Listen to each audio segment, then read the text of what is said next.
Good day, everyone. Good to have you today. Day 2 of the mini summit with Coach Sam. And this is the first of 2 sessions we're going to be having today as we continue our viral and powerful conversations. Yesterday was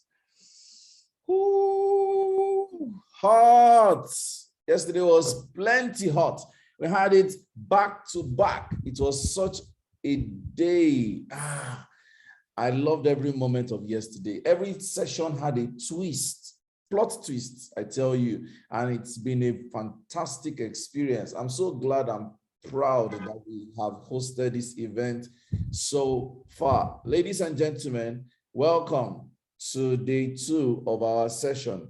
I would take a little more time because today I think we're going to do a bit of something different. If you were not here yesterday, I'd like you to introduce yourself in the chat room. I'd like you to tell us where you're calling in from. I see we have many new people in today's call that were not here yesterday. Yesterday we started at 10 a.m. and we finished at about 9 p.m. It was such a long day. Like, it was so much talk, value, energy. Oh my goodness, yesterday was powerful. And if you missed yesterday, we got you covered. The replays have been shared everywhere. So all you need to do is look out for all our channels and pick the replays. We had 7 sessions yesterday, 7 yesterday alone. And you can watch all the replays on YouTube. They'll be there forever. They'll be there forever. So you want to go watch it and get your 2022 groove on. People, I'm so happy that we're having this conversation. I can see Sandy from Abuja. I can see Maureen Mwachi Chinchi from Lagos. Who else is joining us for the first time? Our regulars are here. And you know the funny thing? Those that were here from the beginning are actually seniors, not like senior people. And I take it, I find it very humbling, honestly. Dr. Ngozi Odocha, grandma, has been here from the first session, 10 a.m. yesterday, all through the last session yesterday, and she's here again today. FFO, Feintola Onogoroa, was here from 10 a.m. yesterday, and she's here up to this moment today. That is very humbling. Dorothy Hirse was here from 10 a.m. yesterday, and she's here with us all the way since yesterday. It's such a humbling experience. Of course, we have told you that this session has been fully sponsored by Rehoboth Center for Elderly Care, run by Morayo Ebo, and very soon she's going to come online, share with us some perspectives and thoughts about the organization. So, ladies and gentlemen, I see you, Ziba, Josephine Adego from Lagos. Good to have you on Mini Summit with Coach Sam. So we're going to delve right on into the conversation today. We're hosting 2 fantastic people this afternoon. So today I'm hosting my I used to call her MKT, now she's MO. And then I'm hosting Ralph. And then later I'm hosting Fola in about an hour from now, or a little less than that, Fola of Oretade. Then we'll go on a short break. Then we'll come back and I will be hosting my CEO, the one and only Stellion Sopka. And accompanying her would be the King of the North, Osman Abdul Rashid. Those are the wrap-up sessions we'll be having later today. I promise you, you would not regret joining these conversations. All we want to do is share our stories. So right about now, I'm going to invite my first co-facilitators today. Hi, Ashmiu Sese from Freetown in Sierra Leone. Hi, Ashmiu. On behalf of my team, we're so sorry about what happened in Freetown.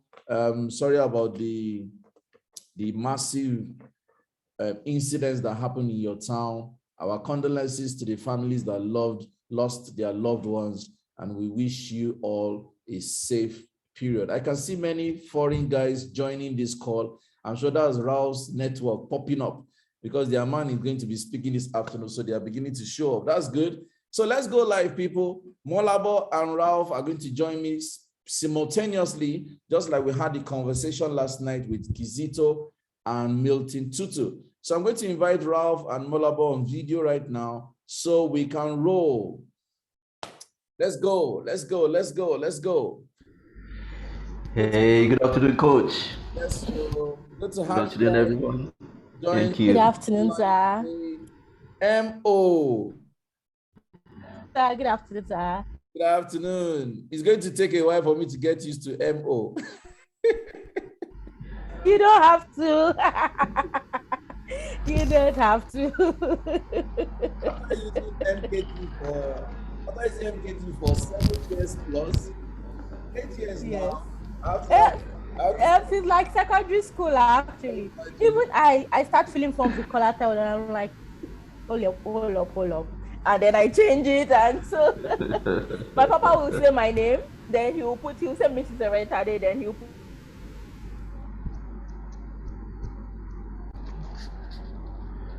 The network, I guess. I think the network is freezing. Yes. Okay. So for those who don't understand what we're talking about, Molabo got married last month, and she used to be Molabo Kola Taiwo. Now she's Molabo Oretade. So it used to be MKT, now it is MO. By the way, let's roll. So before she comes by, let me start with Ralph. Hello, Ralph. Hi, Coach. How are you today? What's up? I'm fine. It's cool today. Beautiful day it is. Hey, fantastic. So let's meet you. Who is Ralph? What does Ralph do? What does he represent? Let's talk. Beautiful. So yeah, good afternoon, everybody. It's such a pleasure to be on this call, today, to share with everyone in this call my experience and share my stories. I have a background in telecoms engineering, and that has always been my business until recently, when I got certified as a coach, in emotional intelligence and performance management. So basically, what I do now is develop people in the space of productivity and performance, and then I also help businesses, in the area of digital transformation, get to them to create simulators and tools that can help, create better operations for businesses. So basically, yes, business consulting, a business consulting, that has always been the background for me. Fantastic. Thank you so much for that introduction. So MO. Thank you. Yes, MO has been in my life since 2013. She's been such a, the transition between me and MO. She came in as an intern. Then I had to leverage on her qualification as a psychologist. So she became my trainer and my mentor, my teacher. So many things intertwined. Very beautiful. Let's meet you, Molabo. Who is Molabo? What does she do? What does she represent? All right. Hello, everybody. Good afternoon. And as typical of Nigerians, happy Sunday. Okay. I'm Happy Molabo. I'm a clinical psychologist, so I help people improve their behavior and thought processes for productivity, for optimal functioning, improved health, for sanity, and for happiness, more importantly. That's why, I'm Happy Molabo. Okay, what do I represent? I represent mental well-being. I represent mental well-being on all fronts, yes? And I represent Subca Mind and Behavior Clinic. Yes.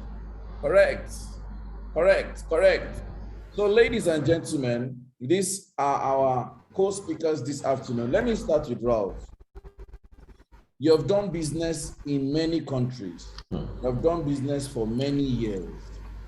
You have traveled many locations. You have done business in different sectors.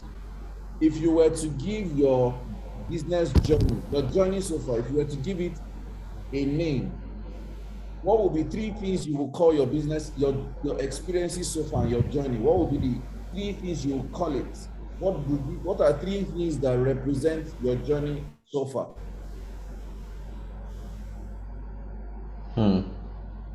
Wow, that's a deep question, coach. That's a very deep question. 3 things that will represent this journey. The first thing I'll say is kindness. This entire journey about me going outside the country started. I recall in the year 2008, I was in Port Harcourt doing a consulting for VIII. That time it was VIII, the current Bati Airtel.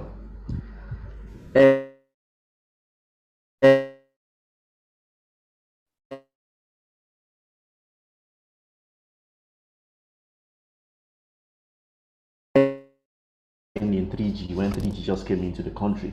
And I was training this young boy as an intern in Port Harcourt in VIII office. And I recall that after training him, I left Port Harcourt. And just about 6 months later, this guy got a job in India.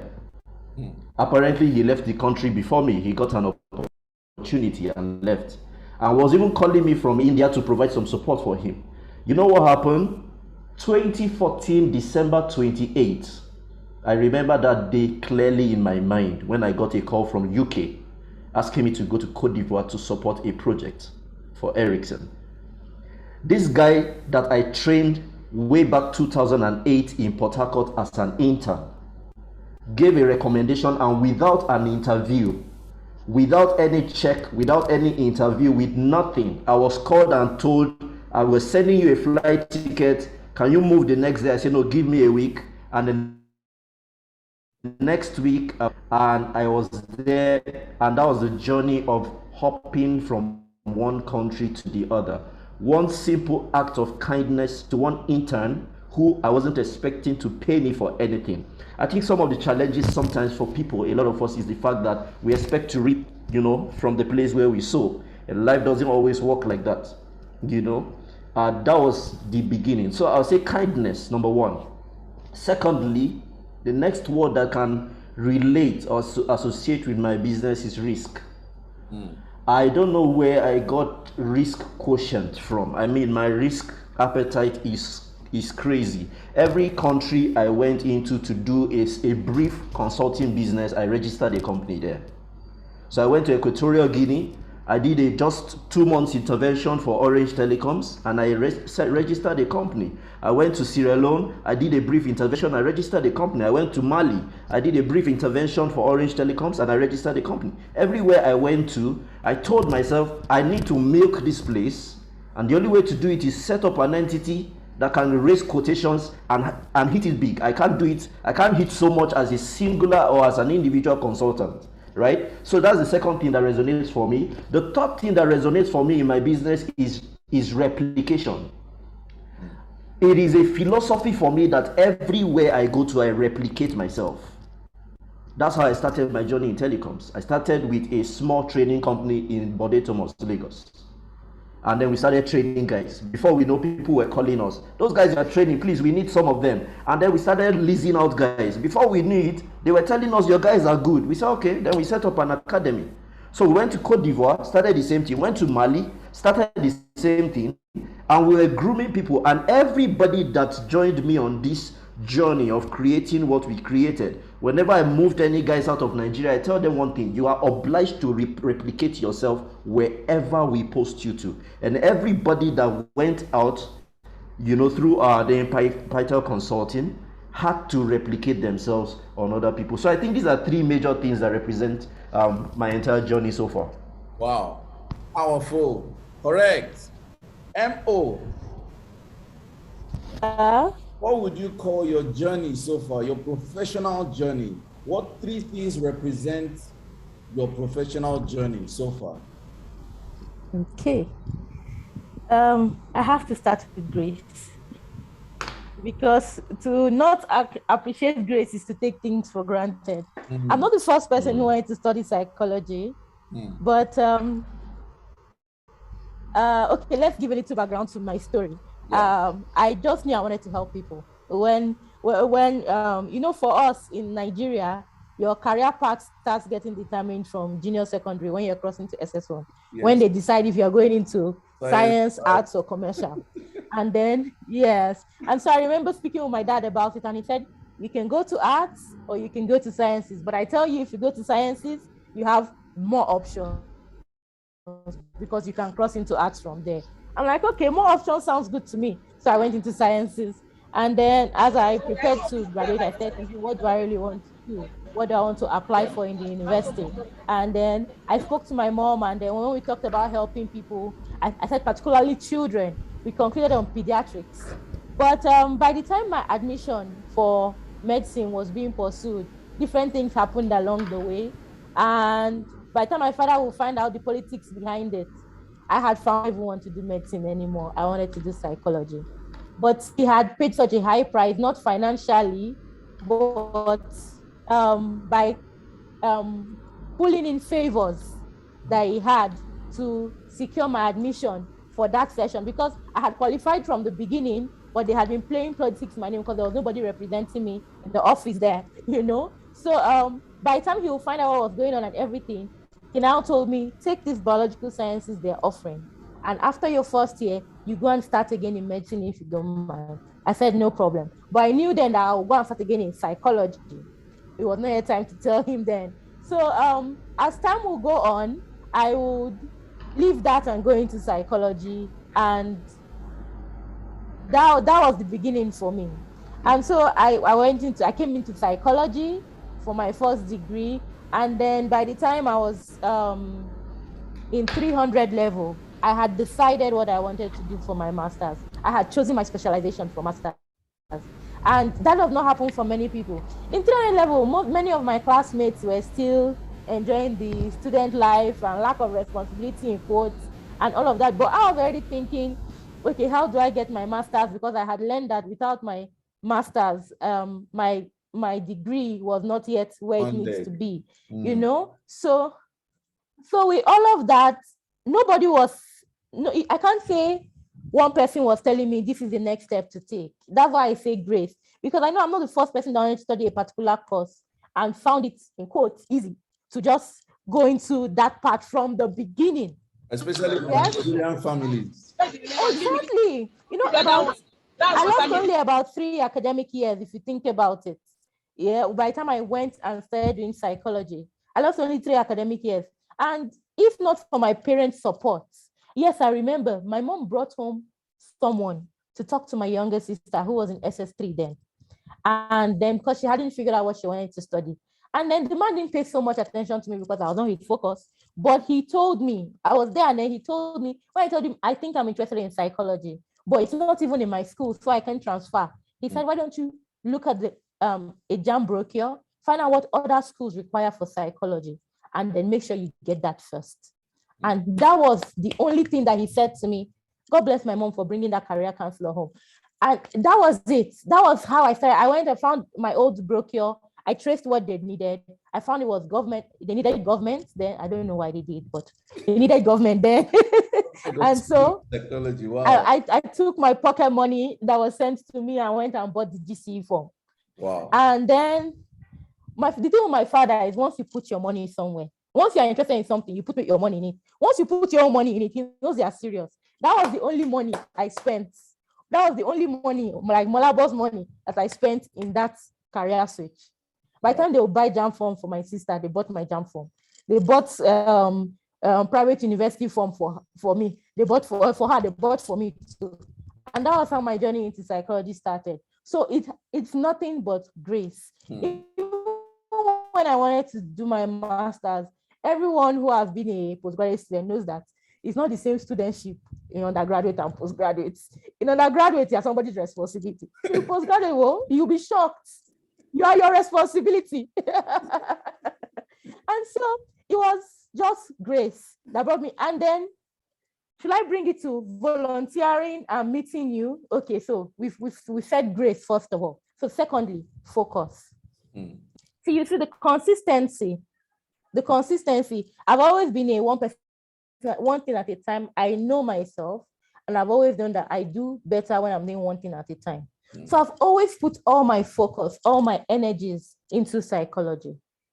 Whenever I'm thinking of doing anything, when they say, check Coursera, when I start hearing about Coursera, EDX, all of them, when I went online, it's only psychology courses I was looking for. Yes, it seems narrow-minded, but instead it broadens my expertise in this area. Yes. There are things I read years ago. I read when I was a student in school, then I remember after class, I would take the new words and then I'll go and read them on Wikipedia. Wikipedia was the major reference site then. So I'll read on Wikipedia. You know how Wikipedia has links for new other words. Yeah. I'll click on those new words and read more about them.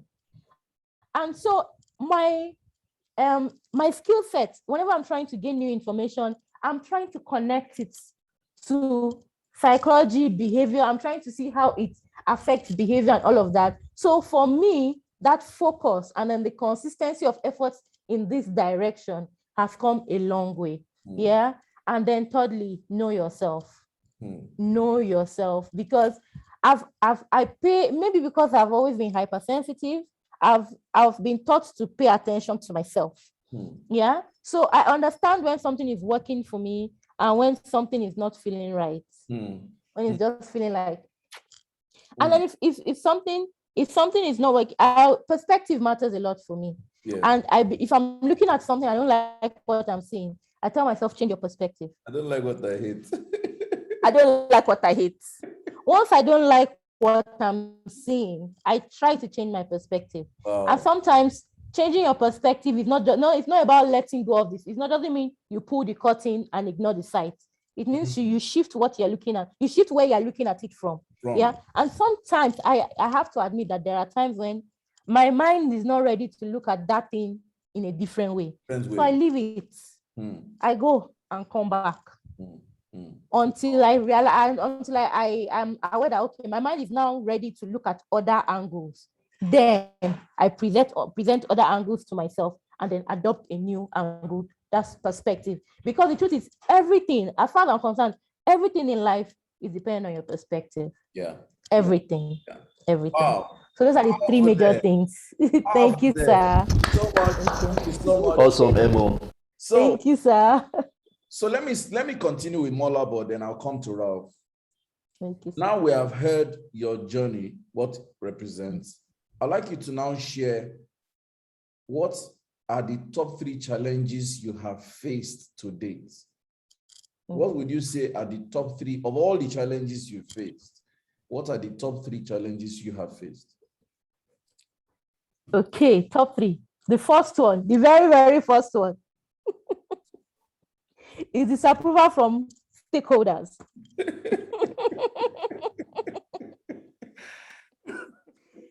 So, because humans are human, I mentioned earlier that it was my mom that brought somebody that helped me enter psychology. Yes. So when I was degree and I took a volunteer job, I took a volunteer job.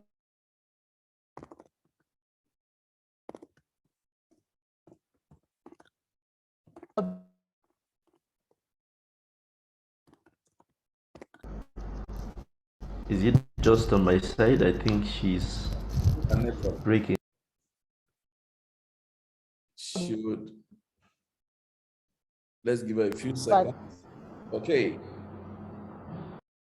Can you see my head dancing? Yes. You can see your head dancing.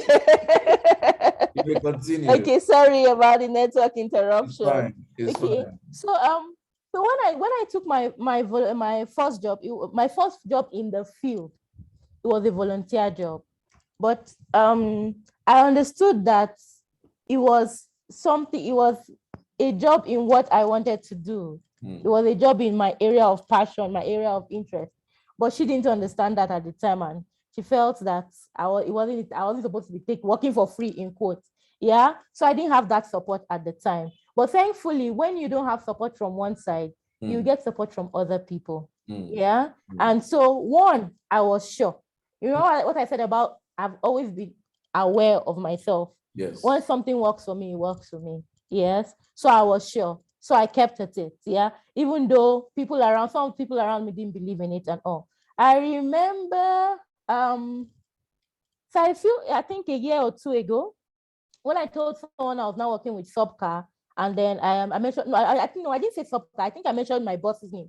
I'm like, Coach Sam. And they're like, you're still working with that, your Coach Sam? I said, yes, I'm still working with that, my Coach Sam.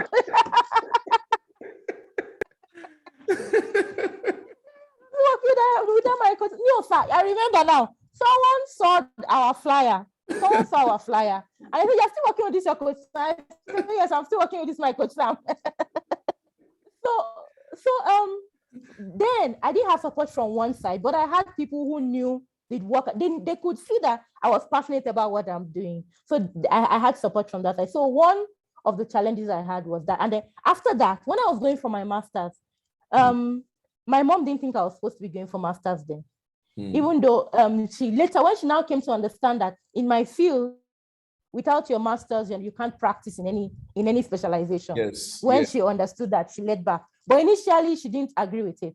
And because she's a major stakeholder in my life, it wasn't easy to cope with. So that was the first challenge I had. But thankfully, we're now past that phase, and she's always supporting me here and there now. Yeah. But also, thankfully, when she wasn't supporting me, I had support from other people. So that was the first challenge. Then the second challenge is trying to create a balance between the straitjacket clinical we were taught and then social mental health. I struggle with that almost every day. Almost every day. So mental health has taken a great turn in the last few years, even before COVID. Yeah. Even before COVID. It's everyone on social media and all of that. You may remember there was a time on Twitter when people were coming at doctors saying that they shouldn't even be having time for Twitter and all of that. Now, I don't think the people who did that had a right to do it, but I understood where they were coming from. By my training, I shouldn't be appearing for this meeting with my head down now. Wow. Clinical. With clinical training, you are a straitjacket. It's straitjacket. So every time I try to do something in the social aspects, it's a little clash. It clashes in my head a bit. And then I have to come and look at the perspective, do the perspective thing again and say, what am I trying to achieve? What am I trying to represent? And then all of that. So that's that one, connecting the clinical to the social has been another challenge. Yes. And then finally, the last challenge would be providing affordable mental health for Nigerians. The elephant in the room. Yes.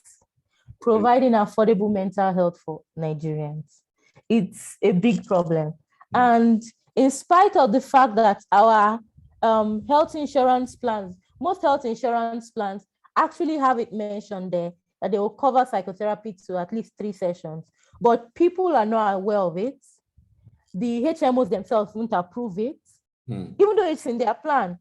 And some people that are aware of it don't want it to be connected to their offices. And then there are so many people who know that they need mental health care, but they honestly cannot afford the fee. Then there are people who can afford the fee, but because they do not prioritize their mental health care, they're not ready to part with any money for their mental health care. And wow, this is massive. It's a big problem. It's a big problem. Yes. So that's my third challenge. Thank you so much, Molabo. Saying these things, Thank you, sir.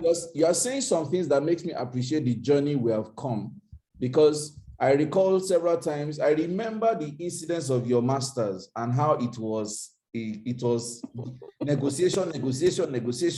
How should we, even as simple as the house we will rent, how we will do. No, it was quite interesting. I remember the debate about you working interning as a event administrator, breakfast with Sam Obafemi. I remember how it was very dramatic, and talking about this lower cost, the low cost of providing mental health. I recall during the COVID, you and I were discussing the insurance perspective and how to get the HMO and how the law does not empower it. So these are real issues, and I can resonate with you. So now, ladies and gentlemen, this entire session is hosted on YouTube. It's going to be on YouTube, and I'm saying this out here just per adventure. Somebody that is a powerful person. Maybe you have access to the National Assembly. Maybe you are a gatekeeper. maybe whatever your capacity is, we're saying it out here and now. We need infrastructure and mechanism that will make mental health interventions affordable for the average Nigerian. And so we're saying it out here. We don't know where this video will get to. It's going to be on YouTube, and many people are going to be sharing the link, but we are calling for support. We are not calling for support because we want to be in the forefront shining as a brand. No, it's very secondary. The goal here is that the average Nigerian needs access to mental health interventions at an affordable rate. So please, we're calling for support. We want the law to back this up. The National Assembly should pass the bill for the mental health, and the president should assent to the bill, and then we should have infrastructural support to make mental health interventions affordable for the average Nigerian. So thank you, Molabo, for raising this conversation. Let me come to Ralph. So Ralph, would you like to tell us your top 3 challenges so far on your journey and how you've been able to circumvent those challenges?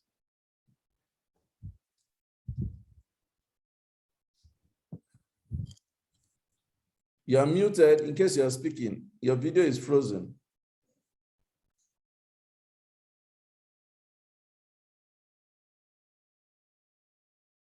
Is Ralph there? Okay. Please take it again. Okay. So I was saying that we'd like you to share with us your top 3 challenges on your journey so far and how you circumvented those challenges. All right. Well, I'll start my first peak, particularly doing business outside the country. Ladies and gentlemen, it's a different ball game. Honestly, I'll call my first challenge cultural accidents. We had several cultural issues because we got into terrains that we didn't understand how things worked, and then we needed to stabilize and work at the same time. So I'll give you an example. The hiring system in Nigeria is such that you can work with someone, a resource. I mean, that's how it used to be, right? Not that it is right, but that's how it used to be. You with people, and it's either you're working with people, they don't have contracts. I mean, this is like I said, this is what it used to be, not that it is right. It's either you're working with people, they don't have contracts, or you're working with people, they have contracts, and then you can probably just terminate when you feel this contract is not making sense, we're stepping down. So these were things that we were not cultured in when I started business, right? So it was, for me, it was that Nigerian thing. You know what? Hey guys, we need 6 engineers for a project, and then it was that project way of getting resources.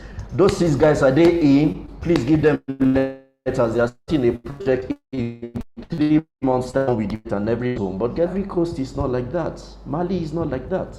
Anybody you're bringing on the project needs to have a contract. They need to have insurance, health, pension. They need to have everything structured out as a basic way of engaging any resource, whether it's short-term project. As a matter of fact, in French, right? CDD, they call it CDE. They have contract duration indéterminée, and that's CDE in French. They have all of these different, so they have provisions for different types of contracts. When we got into the system, we were doing things like Nigerians. And then we started having red flags anyhow. See, we had to pay 3 million CFA to the tax authorities because we didn't continue business and we didn't notify the tax authorities that we had stopped operations for a year. Wow.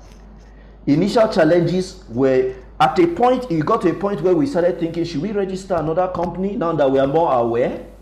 Or should we take penalties for the old company, even though we are now aware, and then we need to pay those penalties so that we can, because if you show that you've been in, you lose certain level of opportunities. You can't pass certain barriers. You need to have shown that you're in operations for 3 years or more, 5 years or more, to be able to gain certain, out there, things are so structured. Any business that can access a certain level of budget must have been in existence for a certain time frame. So structured. So you don't become a small business and you are doing a business of 100 million. It doesn't work. And that is African countries, though. We're not talking of These Europe. are African countries. I mean, I have a few Ivorians on this group. And I mean, feel free, guys, to go in the chat and probably put a comment there. So that was a huge challenge for us doing business in Nigeria. The things we take for granted, we learned the hard way. We had authorities come to us. We had inspection. They call them the inspection of workers. They call them inspection de travailleurs. You know, we had invitations. We had to bring in lawyers. We learned the hard way. We had to pay penalties because see, those people treat their people like human beings. Let's tell ourselves the truth. They treat their staff like human beings. I walked into the office one day and my office manager said, he didn't greet me. I walked in and later I summoned him to my office. I said, your boss walked in and you didn't greet you. He said, no, sir. According to the culture, you met me in the office. You came late. And anybody you meet in the office, you say hello to them. So that's what my staff told me. And I had to check with other Ivorians and check back and see that actually, when you come and meet people in a place, you say hello to them. You don't meet people in a place and expect them to greet you because of your position. You say hello to them. Wow. I had a lot of cultural accidents, but we had to learn through it. Wow. Yes, proper etiquette. Thank you, Uduak. I had to learn etiquette, learn business, taxes. These were lessons that I had to learn. So that's one I would say. Anybody that wants to do business outside Nigeria, honestly, you want to do heavy background research. Heavy. I'll tell you one more incident we had with cultural issues. We did a business in Mali. And when we did our quotations were carrying the CFA currency. And then our quotations told the client that they can pay us in Nigeria. At that point, we didn't know that they were going to be withholding taxes and more. We don't suffer. Baba, we raise invoice, finish, submit. After these guys paid us, they withheld 10% of that income in Mali, retained in Mali, and paid the balance in Nigeria. We lost all our profits on our first invoice. Wow. After working for 3 solid months, we lost all our profits on the first invoice because we didn't understand that withholding tax will stay in Mali. So it was after the first quarter that we had to install in Mali and make sure that we start getting value for our work. This was after moving 4 engineers to Mali, paying for their accommodation, paying their flights, and spending recklessly to get the project going. Wow. So I'll say those early challenges, cultural, if you want to work anywhere, you want to explore every cultural value and intelligence you can get from that system before you play anyhow. Wow. That's one for us. The second major challenge I'll say for me was, when we started in Lagos Abode Thomas, we were training people, and when we were training them, we were kind of, engaging them. They were getting jobs here and there, and then we started moving some of our trainees out of the country. And whenever we moved them out, they got jobs, they did jobs. And everywhere our trainees went to, we discovered that the clients will always want to poach them. This thing you call poaching. In some cases, there are not NDAs, now there are MOUs that say, you won't take our resource for the next 6 months. Or those things really don't work, really, if you look at it. A client really wants your resource. They talk with them behind you, they get things going and they move them. So it was a major challenge for us. We have good hands, and whenever we've invested in them, we've trained them, the next minute, the next month, before they spend 2 or 3 months, before we could reap the investment on these resources, they've moved to a bigger client. It was a huge issue for us. We couldn't come to an MOU with most of these clients because these are also our clients and we still want to keep working with them. In some cases, they tell us that, hey, you know what, we'll keep working with you, but we'll take this resource and we'll give you more jobs to do. So in some cases, it was a win-win. How did we overcome this particular part of the challenge? Number one, I got to understand that there's a difference between ownership and possession. You might not be in possession of something, but if you own it, you own it. Anytime you need it, you can call for it. I mean, so many of those resources that we lost at a point, they were actually channels that gave us more businesses. Wow. They were resources that to us we lost them, but those resources opened up channels to new countries, or opened up channels. As a matter of fact, we're currently negotiating an Ethiopian entry, except for all this conflict in Ethiopia. And one of the channels that pushed us to Ethiopia was a resource that we lost to it. So it just became very clear that, you know what, once you own a space, you might not necessarily be in possession of that space, but when you have ownership, you can always call for something. So for us, that changed a lot of things. We could now empower people. You see, I also have this philosophy that, you know what, everybody can actually be great. Everybody's greatness makes everybody great, I think. There is no greatness that threatens another person's greatness, but it can literally be great. I mean, look, the sky is so blank and so free. I have practically thought in my head that one day in the future, we're going to have accommodation in the sky. It will come to pass. I don't know. This YouTube, internet never forgets. I'm sure this will be a reference in 50, 100 years to come. That one Raphael Obafemi one day, and this day is one day. We're going to have accommodation in the sky. The way we're using high flyers, skyscrapers, bungalows right here, touching land, we will have them in this other level of accommodation, because innovation will get there very soon. What am I saying? There is so much that has not been explored. Individual greatness is possible. Individual greatness is possible. All of this mentality drive my perspectives about my trainees, the guys that work with me, the guys recently, most recently this year, there was a lady that worked with me for a few months, and just after working for a few months, you know, thank God she was blessed, she conceived, and she needed to go on maternity leave. And I thought, this resource will we lose? And how are we? I said, let me pamper her through maternity leave. We're still paying salaries and all of that, so that after maternity leave, she will come back. Guess what? Immediately after maternity leave, she got a bigger offer. She had to call the husband to beg me, and she couldn't call me. It's the husband that called me to say, we know you've done a lot for us. In fact, throughout maternity leave, you were petting, and because you wanted to keep the resource, immediately after maternity leave, she got a bigger offer. Me and my wife were all laughing, like, we let go, of course. Wow. Because she needs to be great, she needs to advance, right? I'll take the third challenge. Usually in the field where we are in, the kind of projects that come are usually capital intensive. And it's the fact that we couldn't fund some of those big opportunities. So we had to reject a handful of projects. We had to, reject them. At some point, we had to just say, no, we can't take in more projects. And then of course, partnerships at that time was I recall calling some guys to do partnership, and they're like, this partner, we don't know, sometimes people don't just believe that anything will work, they just look at where you're starting from, and they're like, this your journey is long. People will not understand your journey, they'll look at you and tell you your journey is long, but you own your journey, Abby. So partnership or no partnership, or more, we put our head in. At some point, we had to take aggressive percentages. We borrowed from friends, friends and family people, and then promised them 10%, 20%.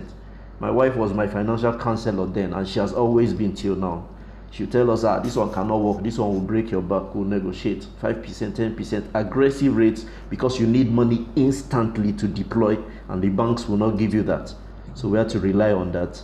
And it cost us for a while, but eventually we evened out. So those are I'll say the top 3 challenges for us. Oh, man, this is the masterclass, Molabo and Rao. Wow. Okay. So we're going to pace up a little bit so that we can have our third speaker come on in a few minutes. I'm going to jump straight up into mistakes. I love to talk about mistakes, and I'm hoping you can be vulnerable enough to share that. So in very quick successions, and I'm going to start with Ralph. What would you say were your top 3 Should I use top 3? Yeah, but we'll just go fast as possible. What would you say are your top 3 mistakes so far on your journey? Okay, top 3 mistakes. Number 1, I depended on referrals from referees. Quality of referrals were the same as the referees that referred them, and it hit me hard. The quality of your referrals are not most likely the quality of the referees. When a referee refers someone to you, you don't just take them hook, line, and say, Coach Sam sent you to me, and then you expect the quality of Coach Sam from this person. This thing I'm telling you, sir. What? It costs us from Nigeria to another country because an expert recommended that resource. I don't blind my eyes. Say, no be Deola refer you, finish. Moved this guy only to get in front of the client, and this guy didn't have the capacity that we needed. So it was a huge error. So these are lessons that they are in my blood. The moment you pick me, these are things that I went through that I knew that I had scars. Wow. So we had to do damage control, move the guy back to Nigeria, get a replacement resource, promise the client, and pay down a flight ticket, get a hire, move the person in so that we don't lose that purchase order on that contract. Wow. There was another mistake I made. I needed a team of engineers, and somebody again referred a I now saw that in this case I did interview, and after all the interviews and everything, I moved. Guess what? 2 of them were brothers, 1 of them was a cousin. They were actually a family. These guys came in, did some work for a while, and at a point they held us ransom. They said, you know what, we need you to increase our benefits. They were in another country anyway. Increase our benefits or we'll stay in the apartment. Your own apartment. What one in the apartment we rented for them. So one person's voice is everybody's voice. So we had a fatality rate of ×3 that would have had if we had similar employment. So a mistake I would never make is to employ brothers and cousins and bring them as a group, because once they agree on something, they will shut you down. That's what happened to us. Wow. The fatality rate was geometric. Wow. Because they were boys. The third huge mistake I'll say I made of depending on quality of service to cover for me in the place of public relations. Let me explain. There's this mentality when you enter business, you say, we are doing very quality job, we will keep this project. And then you ignore the place of PR. The people that design PR and where PR came from, they knew what they were thinking of. Let's say the way it is. That package, that Christmas package, that Salah hamper, that exchange, that outside the work itself, that quality of service you offer, it has to be serviced. Quality of service is not only are they given our work,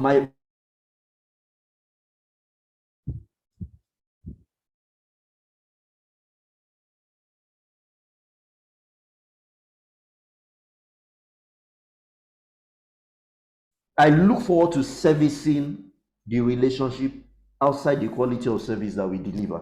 I'll drop it at this point. Wow. Wow. Kai. This is interesting.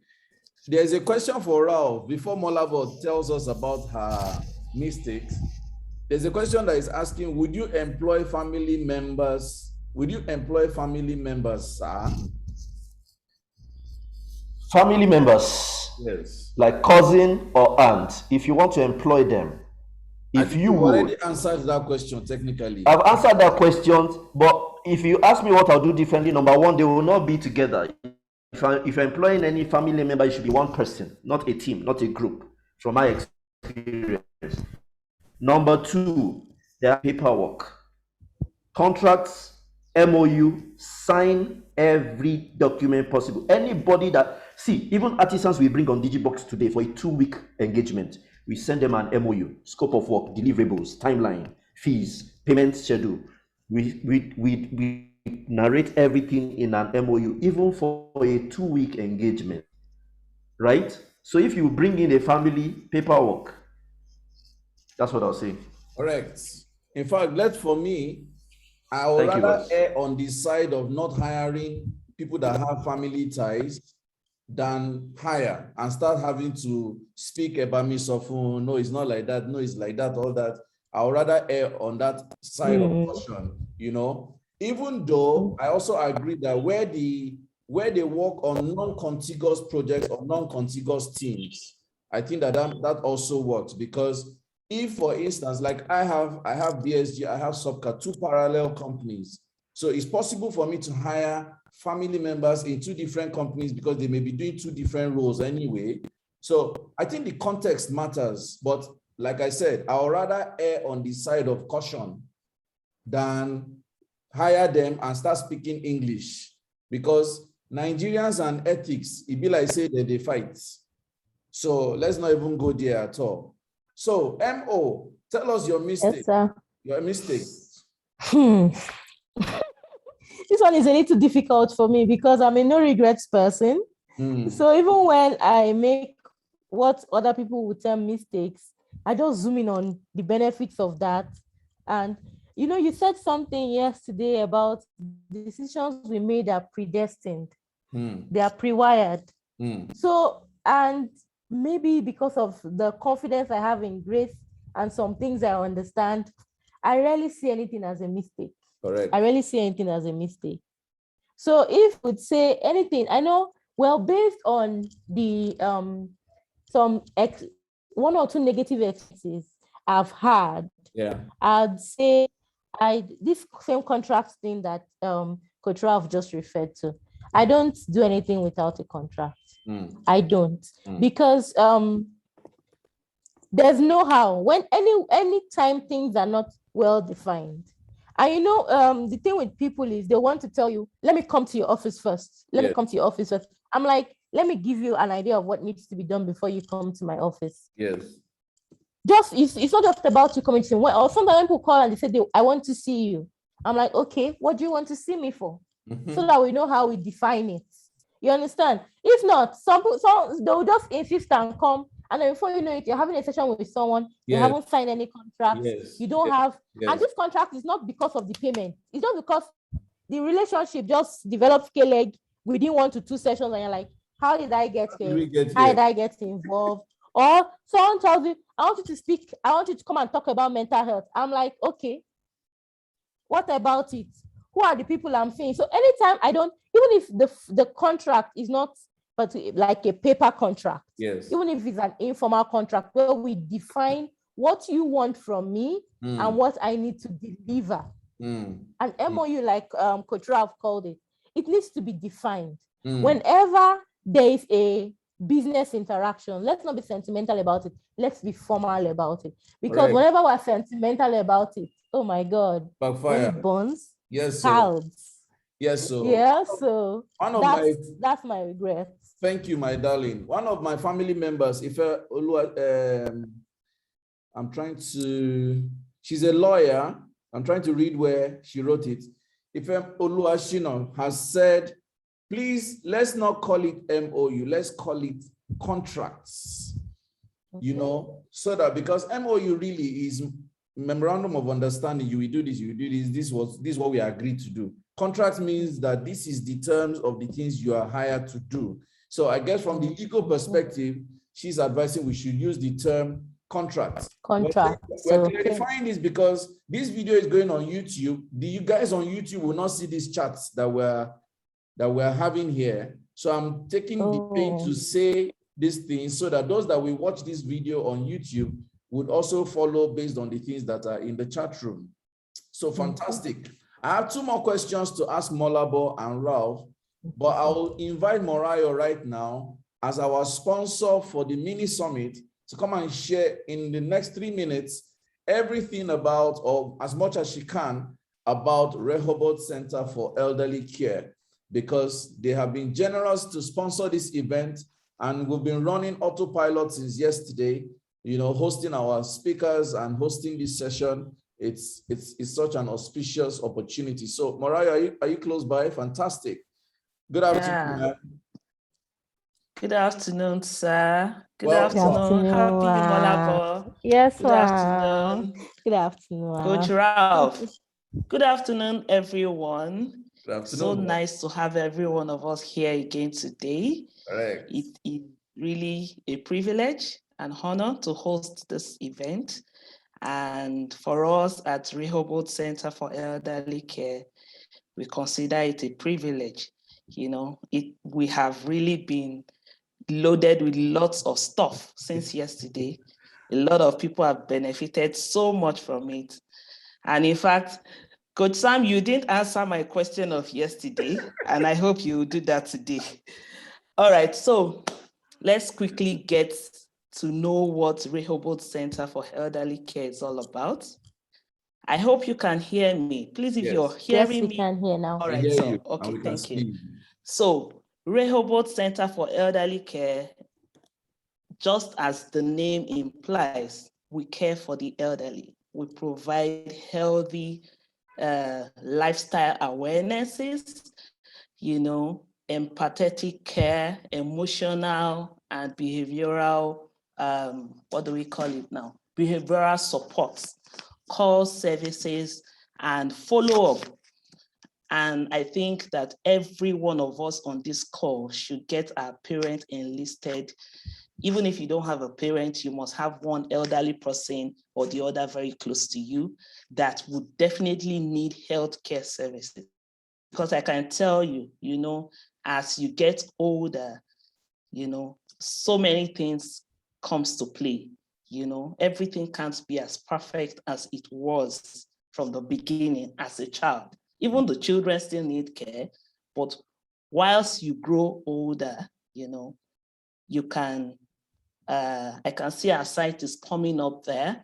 We have routine medical, right? We have 50 plus hangouts, you know, you have to be 50 to be on that call service.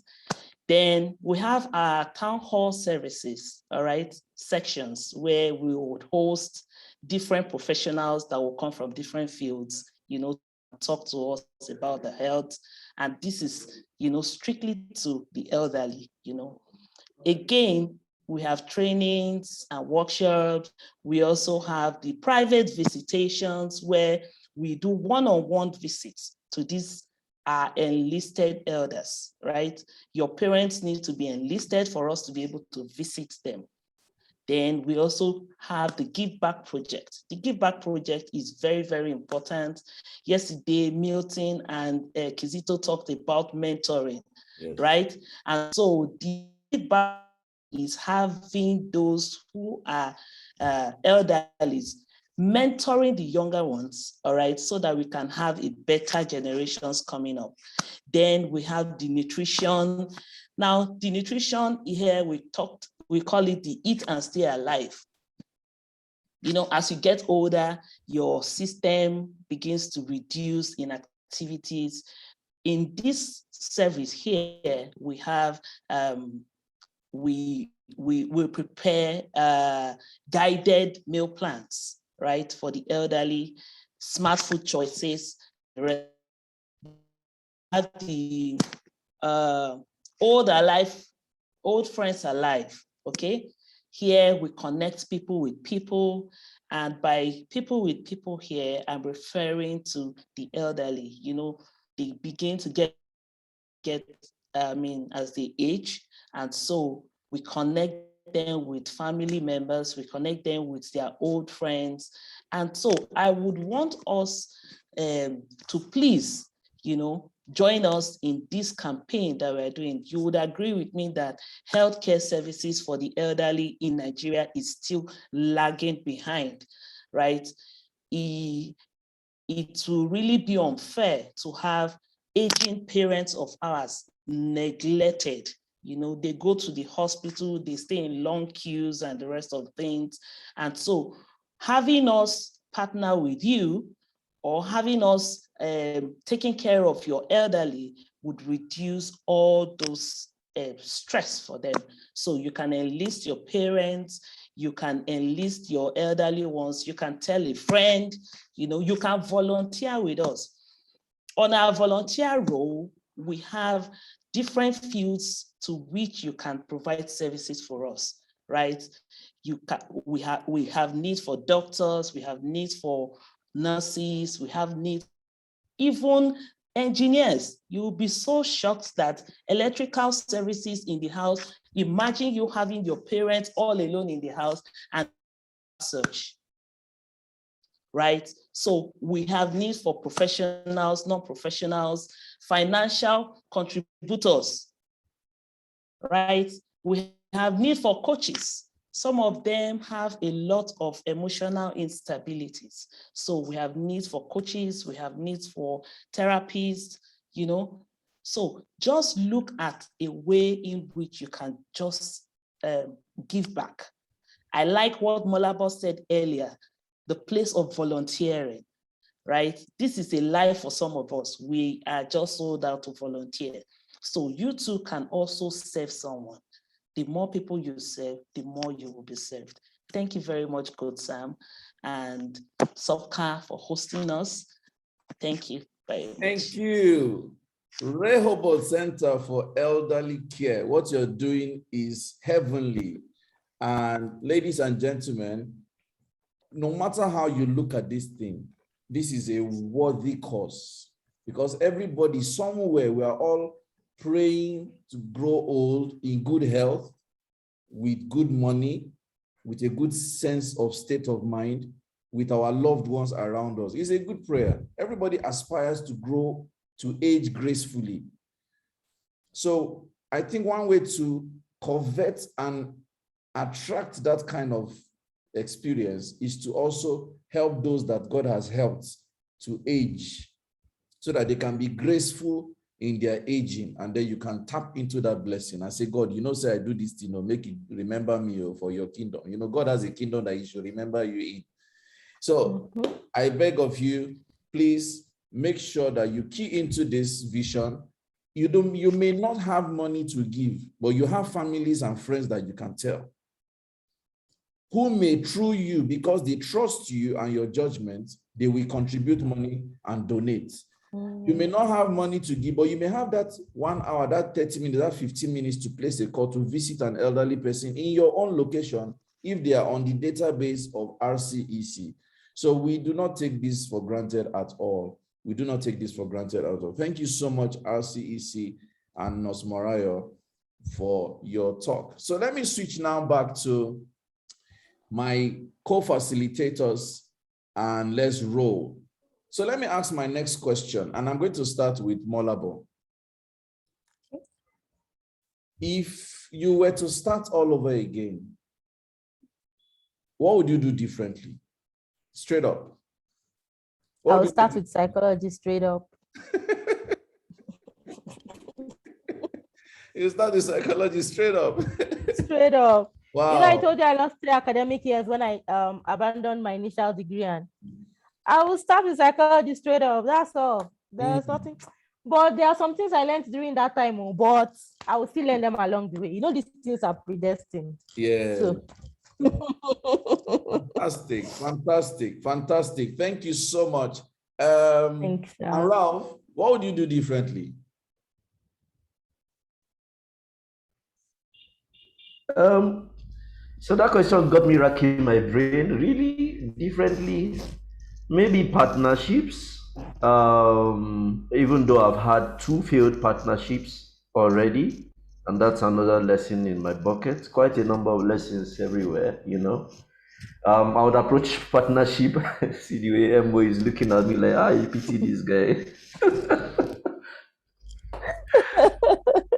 Our approach partnership a lot more different. One major issue is when we seek partnership, we don't look at some things, and one area is that partnership has to come with some level of equity in capacity. That means there has to be, it can't be too high. One person doesn't have to be too high. Yes. And that capacity has to be somewhere measurable. Yes, yes. So yes, I think I'll view partnership differently if I'm to start all over again.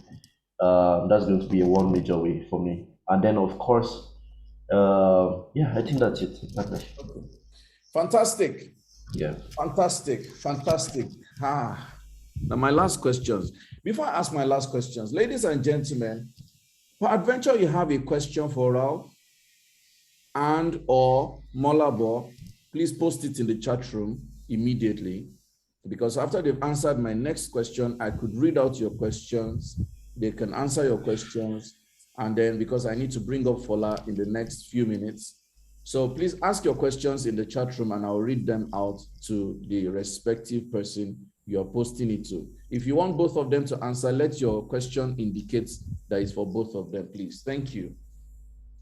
So, who are your role models? Who are, yes, your influencers, the people you look up to that have shaped your journey so far? And you could just tell us like maximum of 3 people, or depending on how you want to say it, in quick successions. And like I said, I've told all our speakers from yesterday, exclude me from your list. You know, for the purpose of this question, exclude me from your list. Emo, yes. You know, but I'd like to know, I'd like everyone here to know your influences, your role models, the people who have either people or ideologies or philosophies or belief systems that you've held on to that have shaped your journey so far, in quick successions. I will start with Mo. Okay, sir. Thank you very much. So my first influencer is my father, Kola Taiwo. I've had his support for all of my career. I've had his, he made me mentally aware from when I was a child. He helped me become psychologically aware even before he knew what psychology and mental health and all of that were. He was always speaking to us about these things, and he pumped my self-esteem and did all that for me. So I would always say that. Someone yesterday mentioned that the role of the father is what feeds one's esteem. I can't remember who exactly, but the person is absolutely right. Yes, sir. And we're always emphasizing that in mental health level 3, when we're doing that introduction to psychology, parenting, and all that. It is critical to who you become, your father's role. So that's my first one. Now, the second one is the person on whose shoulders I have built my psychology career. Like, you know, the other day I was somewhere where Pastor Sam Oye was teaching, and he said that the thing with our generation is that we feel too big to serve and something, but that when you serve, you get to climb on someone's shoulders and continue from where they stopped. You don't have to start on your own. Yes. Yeah. And since he said we should not mention his name, I'm leaving number 2 blank. But that's the person for my number 2. I'm sure you all get it. Yes. And then number 3 is my perspective ideology. If something isn't working, if it's not working, if I don't like what I'm seeing, I just change perspectives. I change where I'm looking at it from. If I don't like it, if I'm not ready to change, I leave it and go and come back and do it. So I think me, Molabo, I'm my number 3 influencer on this list. I do a lot for Molabo. I like that. Happy Molabo.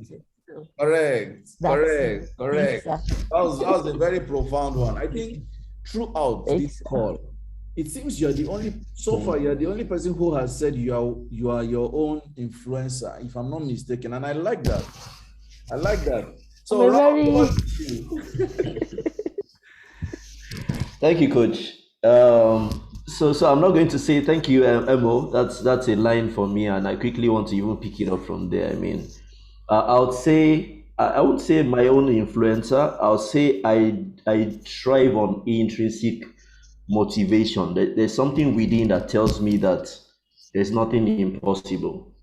I was speaking with someone today, and I practically say it everywhere that I meet anybody or I have to talk to someone. I said, there's nothing impossible except you don't see it. And so it's what you see that you get. And I keep saying this every time. So I would say there's an intrinsic motivation for me that I always plug into. Honestly, it's not always there. It's not always easy. I mean, especially when you're thriving on that self-motivation and that self-drive, and you wake up and it's not there because the realities are conflicting, right? I'll say so. For me, that's the first thing. I always like to look at things from the messenger perspective, and I think Coach Sam emphasized that again in one of his books. I think that's the book. But what do I know? Okay. Where when you said something about the messenger, you just emphasize that again. I see myself as someone who is sent. I see myself as someone who is sent, and for anybody who is sent, there is you don't literally have the again. I come back to ownership and possession. You don't have ownership of everything you need.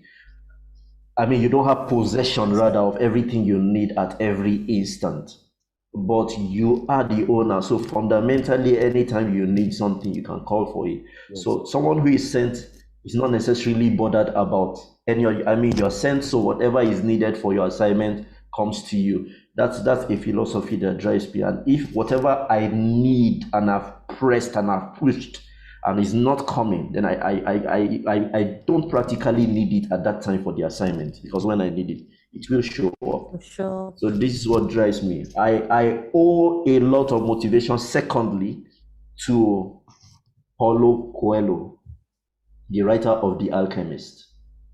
I recall that was the very first book when I became aware that I should be reading books. That was the very first book I dwelt on, and I ate it, and it became a part of me.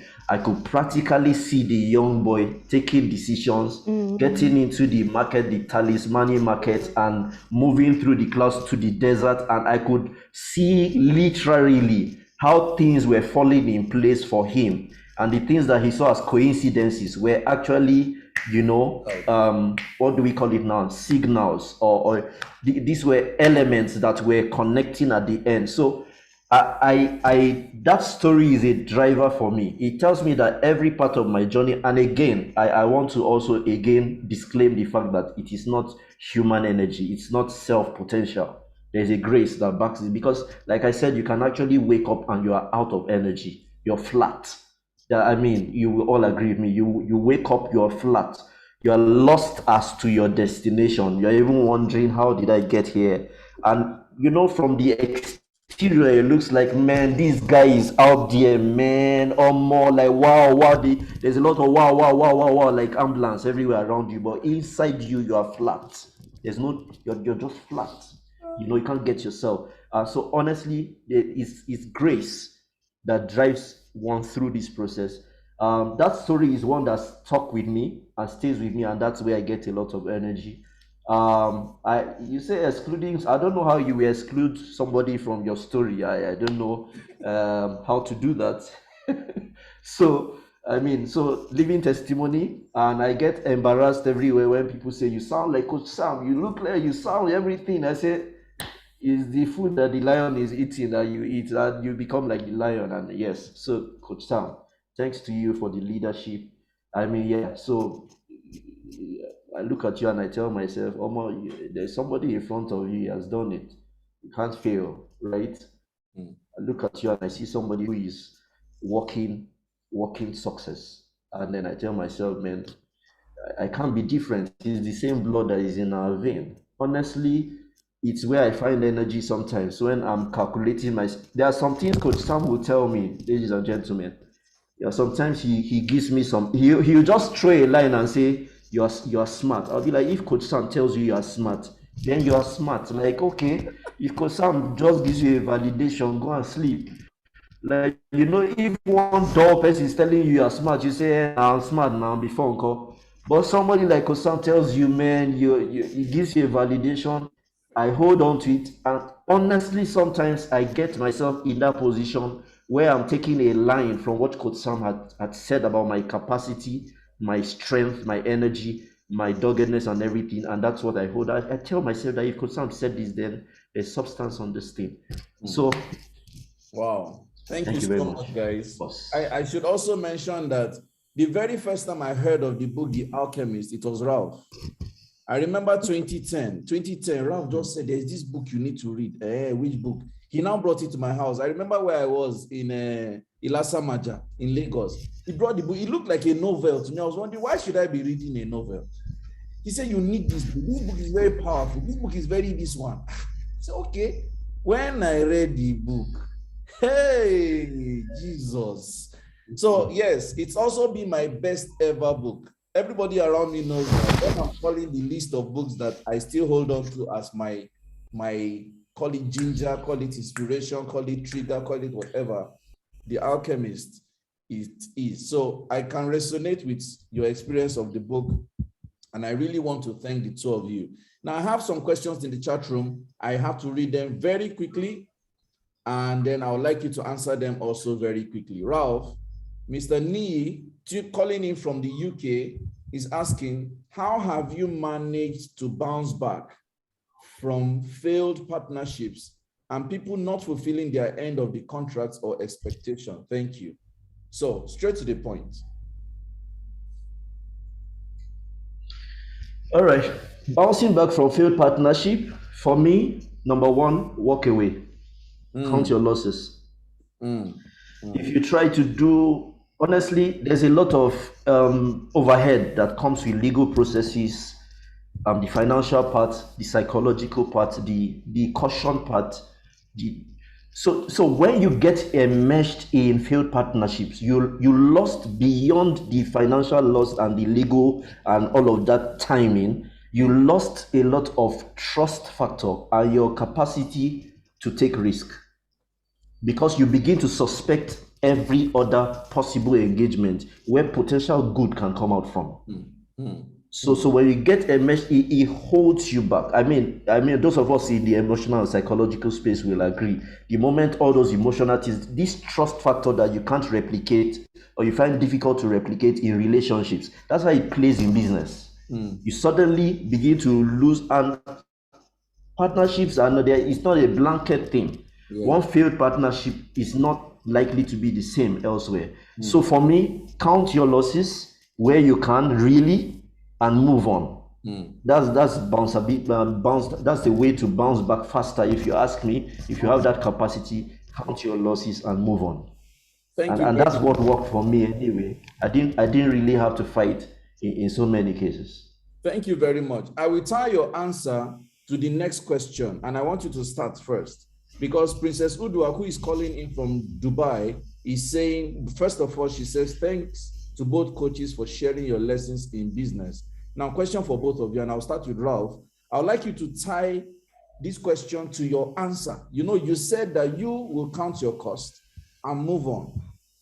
Is it possible that your personality is what's playing out here? Because she's saying, we know personalities are different.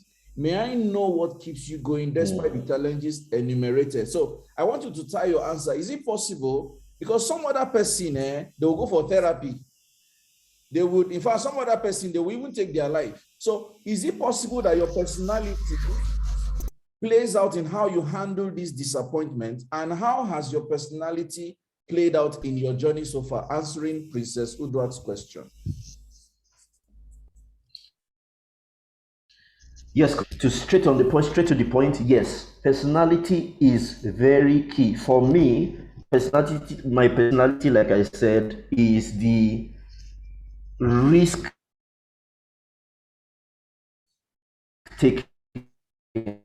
I don't have time to do personality here, right? But when it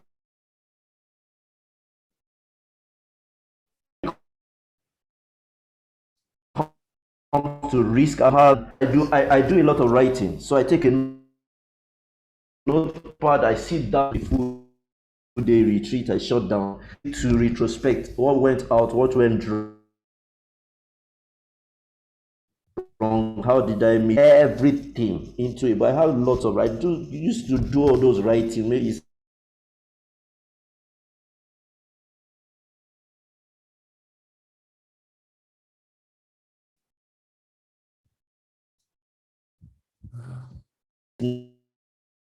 now that I read reality. So it's easy to understand their personalities and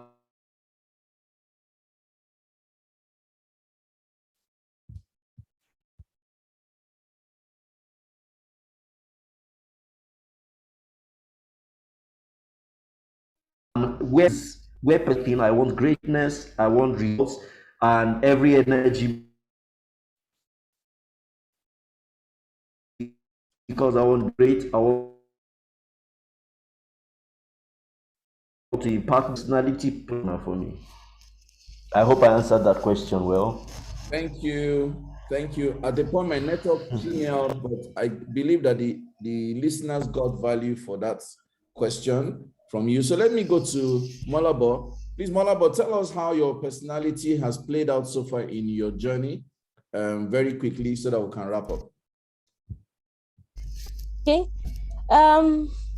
It's a blessing, Apple. Yeah. So I'm in pain today, and whatever pain the challenge, when I'm in the pain, I remind that I've been in pain before.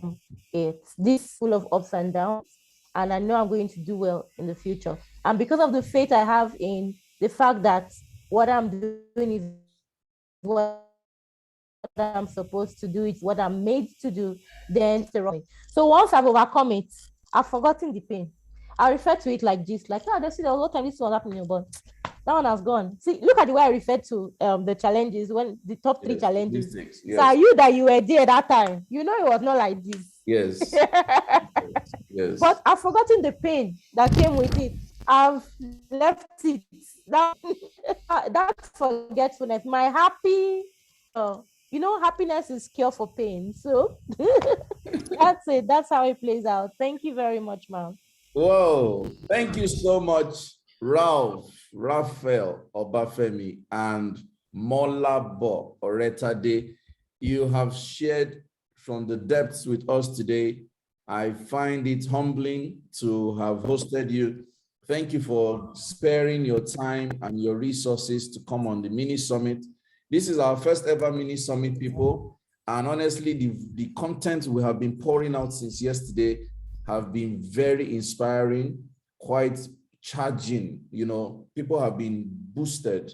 I'm happy that we're doing this just before we go into 2022. Everything happening to you contributes to the big picture. Everything happening to you contributes to the big picture.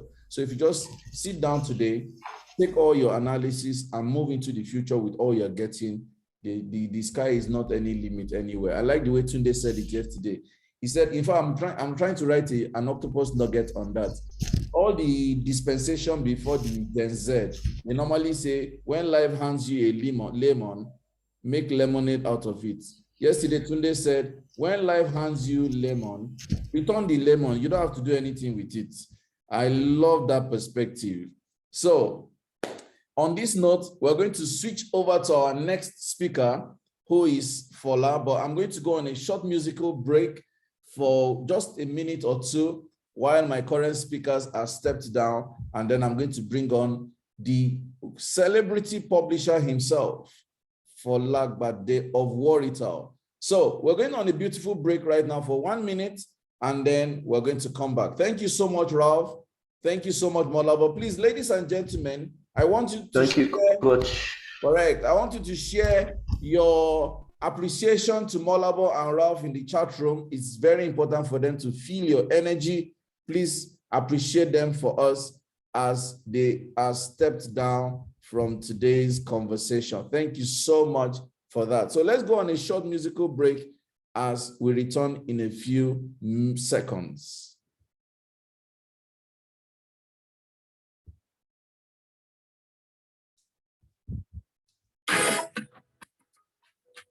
So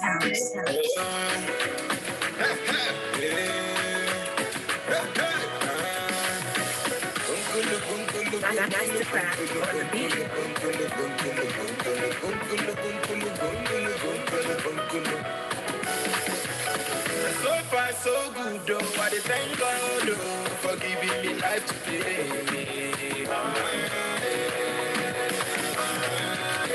So far, so good, though. I thank God for the place where I did today. Everybody say, even you want more. Everybody say, oh man, we do come make you welcome.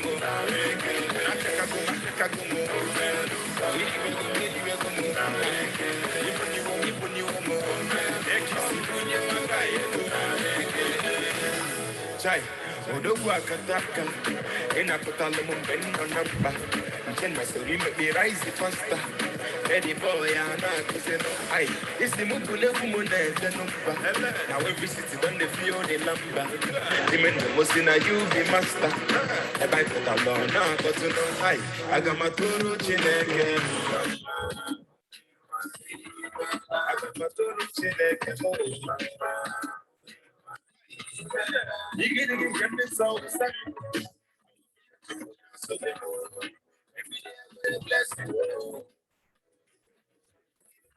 far so good, though. I thank God for giving me life today.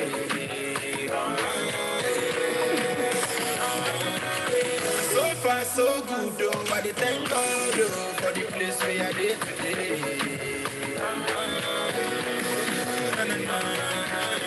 Everybody say, everybody say. Okay, now we are back to mini summit with Coach Sam. I feel grateful. I feel humbled by the support, the love. Thank you to everyone who has been on this call since yesterday that we started. It's been back-to-back learning, back-to-back learning. Thank you so much to all our speakers from the beginning who have been vulnerable. They have shared a lot of content, and I'm so grateful for the opportunity. Now, we had told you that this afternoon session was going to be 1 to 3, but you know, Fola had to be somewhere else, so he came up after we had started, so he couldn't join the first cohort. Now we're going to run through with Fola and then go on a break and come back later in the evening to have Stella and Othman. Those are another set of powerhouses that we're going to wrap up this program with. I feel so grateful, so grateful. So immediately, I'm bringing up the celebrity publisher himself, Folagbade, the CEO, Oretade, and CEO, Fola Studios, and also a creative boss. Fola, what's up? Okay. Am I audible? Am I audible enough, boss? Yes, we can hear you. Can you hear me? Am I audible? Your camera is upside down.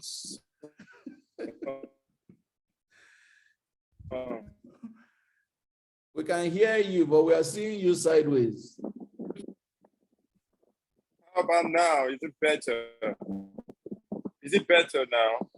It is still sideways. Is it better now? Is my camera better now? Yes, okay. No, yes. it's okay. Really? It's What's okay. happening? It's okay now.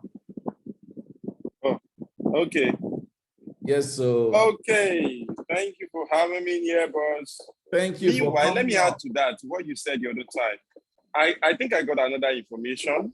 It wasn't like I was somewhere or anything. Okay. I asked Sunday for the time, and he told me 2. So I think there was a mixed up there. Oh, okay. No, so, and I came in even before 2. Yeah. Yes. You've been online. Okay, no, teach us to be giving excuses. You didn't teach us to be giving excuses, so correct. I wasn't supposed to. Right. Thank you so much for having me here, bros. Thank you so much. And I've been listening to awesome people there. Raph, Mobola, awesome, powerful. We're good. Thank you so much. And truly, Raph sounded like you. It sounded like you. While Mobola sounded like Stella. Wow, this is a big family. Awesome. Thank you, Fola. So let's roll. Fola, let's meet you. Who is Fola and what does Fola do? Okay, let me start by saying that I didn't write anything down. Everything, because it's about me. It's about what I've gone through, right? And I'm going to be very practical about this section. And I don't take this for granted for you hosting me, Coach Sam. Really, I don't take it for granted for anything, right? Okay, so my name is Folagbade, the celebrity publisher, a very creative entrepreneur.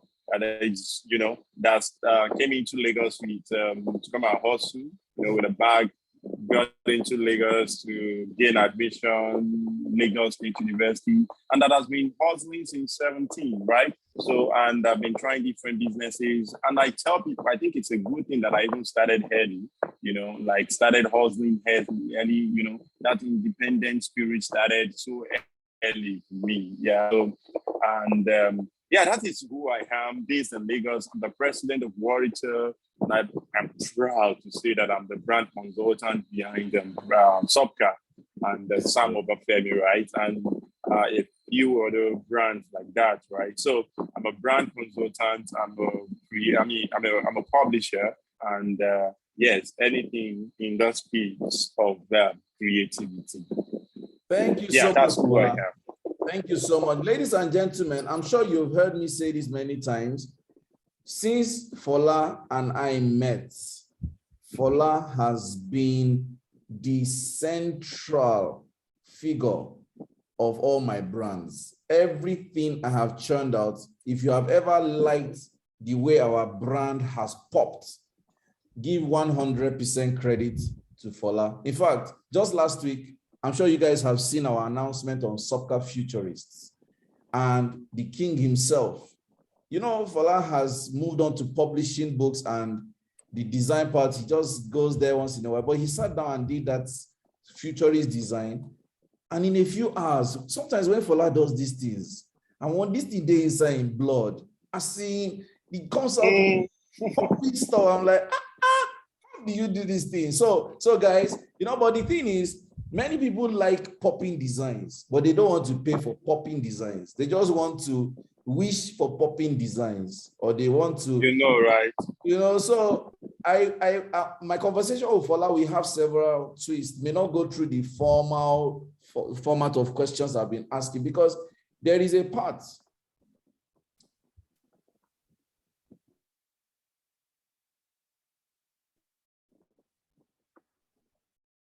So Fola, can you hear me? Yes, I can hear you. You are very clear. Okay, great.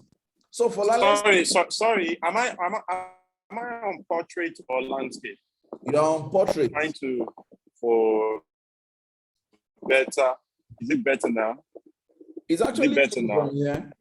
It's on landscape now, but it's bent. You're not. What's happening now? It shouldn't bend. How about now? It's still bent. It is still bent, but it's landscape. Well, So let's do this. I think you need to turn on your, I don't know what's that thing called, the rotation stuff, then try it again. Okay, the rotation stuff. That's boring. Good to hear your voice. That's Chinchi. Yeah. This rotation stuff will give me one now. I wish I won't just. You know what I mean? Well, you know what I mean, right? That I don't know what. Yes, I think I've done that. How about now? Okay, yes, perfect. You did that. Good. Awesome. Okay, yeah. I just want us to have a better, these my family members. Video. Yeah. Lovely. So let's roll, Fola. So Fola, I want you to share. Now, I am privy to a lot of your stories. I'm grateful that I've been part of your journey, but I want us to share some important details with our listeners today, because I would love for them to understand the Nigerian market and the international market. I have seen firsthand how your brand and your visibility has attracted big accounts from abroad and big accounts from Nigeria. Just last week, somebody was asking you how much to print 1 million copies of a book. This is the brand that I remember when we were doing 200 copies, 100 copies, 50 copies, 1,000 copies. Now we're commanding 5,000 copies in a week. I remember when we entered 2021, you said that we want to be doing 5,000 copies every month, but we ended up doing 5,000 copies every week. I mean, I've seen your brand do big numbers, and I'm very proud to associate with you. But I want you to tell our listeners, I want them to hear from you. How has this journey really been? If you were to call this your journey in names, what would be the 3 things that you say this journey means 1, 2, 3? What does the journey represent to you? Okay, so thank you so much. And like you rightly said, you've been part of my story from onset. Thank you for all you do. We'll still talk about that, right? Okay, so like you said, if this my journey, yes, it's my journey, I own it, right? I'm supposed to give it a name, 3 names, like you said. The first thing that will come to mind is my God. It has been about me following and listening to my God. Really, when I was working before I left VIII employment, it was about, of course, I had support system, which you happen to be one of them, right? And it was about me following my God at that point in time. I just knew it was time for me to, I just knew I had something different in me to give back to the world. I just knew that I was too, should I use the word big? Okay, so sometimes we are forced, we try to force ourselves to fit into spaces that we are bigger than, right? I think I just knew that we have outgrown. I just knew that it was time for me to move. Yes, and I remember speaking with you and all of that then. And so every stages of my life has been about me really following my God. Like, yes, it has failed me. Sometimes I've made some mistakes, you understand? But I won't say fail. I would say I've learned in the art, because really, if people ask me, what can you do differently? I know you might still get to that, you understand? If I'm going there, it's not really much. I just enjoy the whole flow. You understand? So I would say my God, I've been following my God and listening to it a lot. Talking about, then I would say that excellent spirit, you know, that would be my second this thing. It has just been a part of me that it's either you do it well or don't do it at all, you know. So we get a lot of accolades. Oh, your book is, I mean, when we see books produced by Oretade, we know it's Oretade and all of those things. And yeah, people say that a lot. And the truth is, it's just a thing for me. It's just a thing for me that you either don't do it at all, you understand, and do it shabbily. You understand, right? Yeah.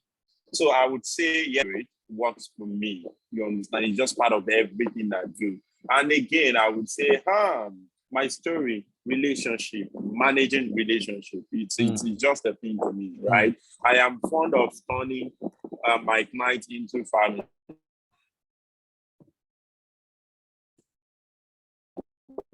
Sometimes clients, you understand, how do you want to, but I'm trying to build a system around what we do so that even if I am not going to be in the system, there is this family thing that still occurs in my business, you know. So I turn clients to family.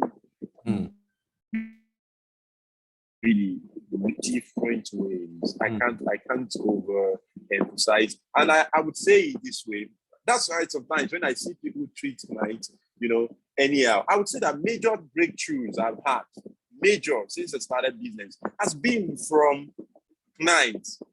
That's the funniest thing. Major thing that's happened to me has been from clients, you know. So I don't joke with my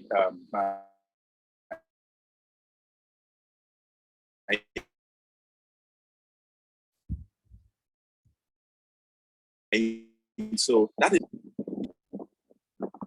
Thank you so much, Fola. So my next question would be, I've seen the challenges that have happened with Fola Studios, Oretade, when we were even contemplating doing the app. Now we've started audiobooks, you know. Some of the challenges I have seen, which especially with the publishing, is the astronomical rise in cost of the consumables. Some of the challenges I have seen, you and I have had to battle some clients with respect to copyright issues or wrong contracts, contracts gone wrong, or negotiations gone south. And so we've done some background battles. It's been crazy. So, but I want to ask you, in all of this, what are your top 3 challenges so far? What would you say are the top 3 challenges you have faced in this journey so far? Okay, so the top 3 challenges, like you rightly said, is trying to, because when we started Oretade, I didn't see any business like that in Nigeria, at least from the angle I was coming from. I am a creative person. I noticed that in publishing sector, in this part of the world, their major focus is on the content, not the container. So they major on the message and not how the message is being passed, right? So I came in from that angle of creativity. I came in from the angle of excellence, in production. It's not enough for the book to be good, the content to be good. Okay, so there is this way I used to put it. It's not enough for. Can you kindly keep your? I'm with you. It's checking. Okay, I'm trying to read the comment. Okay, it's not enough for you to have good message, but to have a sweet wine and serve it in a dirty cup. You understand? I won't take it, right? Yeah. So now convincing people that this thing is important was a major challenge, because like you started with, some people just, I've written the book, I have a good content. Why should I pay somebody for cover? Most publishers don't even, charge for cover. They just take it up like that and they just pay for printing. Do you understand? And all of that. That was a big deal when we came in, you understand? Because we introduced this thing like, yes, I have a number of people that are now doing stuff like that now, and I'm very proud, But then it was challenging, passing the message to people that, yes, you need good quality design. So starting with that was the first challenge, penetrating the market from the angle that we came in from, So then the other thing is, like I said, I didn't write anything down, so I'm just going to be flowing. Yes, okay, so the other thing will now be, the other thing will be that when we newly started, the issue of trust, because some authors, they've had issue with some publishers before, and the way we started gaining grants so fast.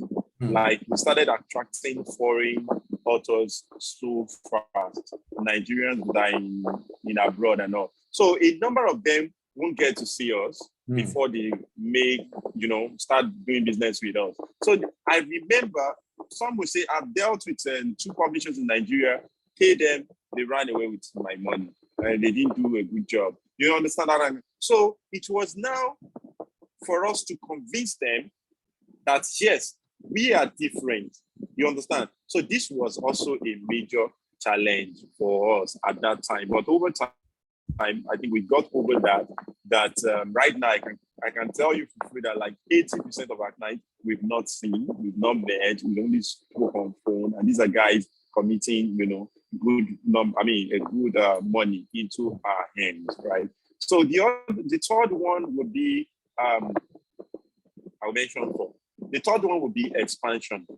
Yes, the third one would be expansion, because like I said, I follow my God, and sometimes when my God will tell me some things, it's usually times that I don't even have finance for it.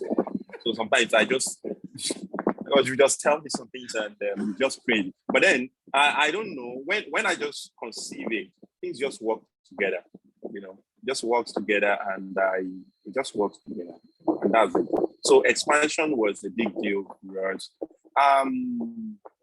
Then the fourth one, I know you're expecting one, but it's I won't say it's a problem.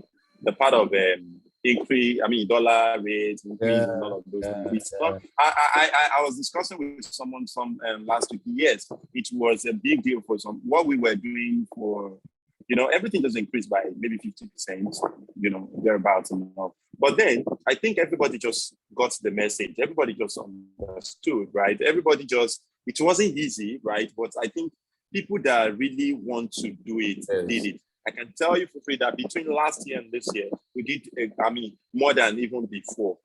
Last year and this year, we did a good number of jobs, right? So I don't think that was really a challenge for us. The fourth challenge for us was me having to train, just like Raph said, having to train her staff, and then after a few months, staff, moving. It would even be nice if the staff had moved into that space, another in that line. Well, imagine training a staff and the staff now went back to a medical line or whatsoever. It was really disheartening, Like after you've put in so much energy, done so much. Like Raph said, if it would have been, so I have a number of staff that, of course, they're still like consultants to us now, right? They still work for us in a way, kind of. But then I have some that you train and they just, maybe they go, that's to tell you that they don't even have direction. They don't know where they're going. They're just moving here. It was challenging for me because we had to train them, and after a few months, they go. You understand? And one lesson or one take home for me from all of this, training thing and all of that is, now when we are taking people, we take people through internship or train people, like they pay for training, then we now pick from there. Correct. You understand? And it has been working for us. Correct. Because for you to pay for a training, to come for a training, let's say we are organizing in graphic design, that means you have some want to do in that space. You understand? Not as if you are being pushed or something. So we hire people based on that. It's either you come in through internship or you come for training, and through that training we pick for the best. We don't tell them, but that's how we now get to do it. And so far it has been working for us. Really, it has been working for us. Our staff that have stayed for really too long, right now, there are people that came in through internship, right? So I would say the manpower factor, I would say the expansion factor, I would say penetrating the market. Yeah, those are my challenges so far. Thank you so much, Fola, for that. Ladies and gentlemen, I would like you to please remember that you can send your questions to Fola in the chat room, and I would ask him those questions. And this entire replay goes on YouTube, so that you can also refer your families and beloved ones to go watch it, because we are hoping to continuously expose some nitty-gritty of the business environment to as many people as possible, because we know that with more information out there, more people can know how to navigate the unique terrain of doing business in Nigeria or Africa or around the world. So Fola, let me ask you, looking back at your journey, all right, sir. Looking back at your journey, what would you say were some mistakes you made, and how did you resolve them? Okay. Looking back at my journey, one of the biggest mistakes I feel I made, it's a mistake, yeah. If I could go back, would be that before I started the publishing business, probably would have loved to work in a publishing house. Understand? So what I had to learn my way, and I'm still on the journey of learning the hard way, I would have probably, got it within a shorter time. Yeah. So I didn't have a map to use. I would say sometimes when I look at it in two ways, that it has its own advantages. Follow my thinking and all of that. But I still yes, if I could go back, I'll probably want to work in a standard, publishing house to learn so many things, Yeah, maybe they would have disrupted my mind too. That's the disadvantages, probably wanting to follow their structure, and because I wanted to do something different and all. Yeah, so that is it for me. So while I started a business, so all I could do was to not compare myself with other business, but contrast. Like I had to look at what was missing, and then brought it to the table. Yeah, so probably starting working with the publishing thing. That would be the first thing. Then the second thing would be, so before Warrior, like I said, I attempted some business and I was running Fola Studios, which was actively, I'm still running Fola Studios, but when I was doing it actively, which was photography, and was a good thing. But then I feel I developed so quick. I felt like, because that was now taking my attention. So if I could change anything, I would say that first build one very well, like very strong. You understand, and create a system for it to be running before you start. As a creative person, we are tempted to want to do different things because ideas are flowing. I used to call you, boss, I'm thinking of something. I'm thinking of you. Flowing. In short, I tell people idea is not the problem. I have so many ideas, but the thing is when to take I'm telling you, ideas the next step is important, because if we miss that timing, it's going to be challenging. Yeah. Ideas are the smallest thing. The main thing is the execution and about the time. Yes. Time. Yeah. Yes. So that's it for me. Wow, I like that. I like the fact that you mentioned this part of ideas, because people just think that, oh, I'm an idea merchant, I'm an idea factory, I'm an idea this one. It's not about idea. It's a lot of work having to manifest and execute the idea. So yes, I like that very much. So Fola, let's talk about managing teams, managing the people in the team. One of the things that I have seen you do, you have grown from a single entity to a team entity that even manages portfolios and different structures. Right before my eyes, you have created a formidable structure that is working. Happy people working with you, excited young people working with you, even people that attempted to leave the system have come back or are supporting remotely. I remember the incidents of your longtime friend Ayo, and how he got a job, and even while he was doing that job and was very busy, Ayo is still a critical and instrumental part of the team. So I have seen how you have managed people in your team. You have created a family, a bond in your organization. So I want you to talk to business owners. How does a business owner attract good people, keep good people, and manage the complexities of teams in a business? Please talk to us about that. Okay, there is so much to say about that, but I have so many stories to connect my points. Okay, so I remember that was it sometimes in 2017 or thereabout, one of my team members, in fact, a very key person on the team, just reached out to me that, sir, I want to resign so and so time. And he's been getting so many offers, and one of the offers they sent him, they asked him that presently working for last 2 years. They checked it out. It was an agency. They checked for last 2 years out, and they were like, come on and join us. We have better offer, that kind of stuff. That was the message. He screenshotted it and sent to me. I felt it like, okay, what is it that would make an employee want to be associated with a particular brand?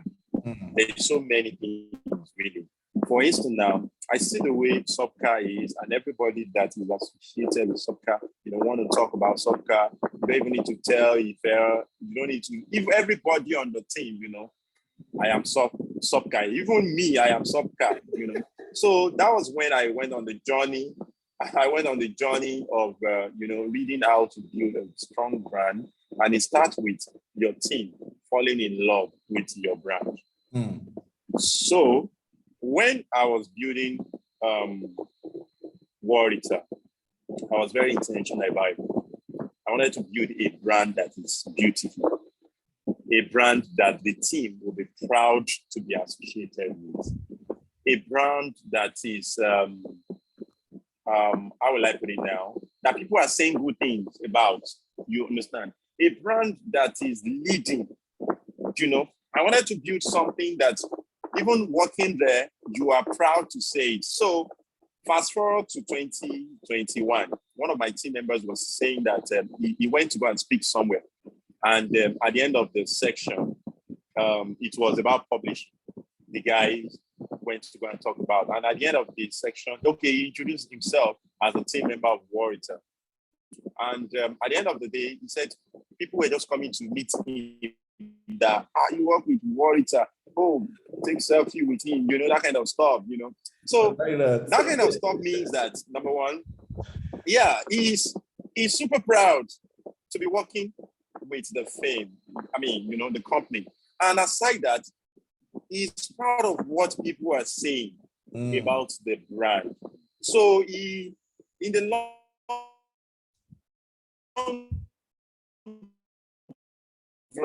run, he house thing, he probably want to consider. You understand? The Warita. So I would say that I learned that okay, fine, I build a brand that even people would want to work.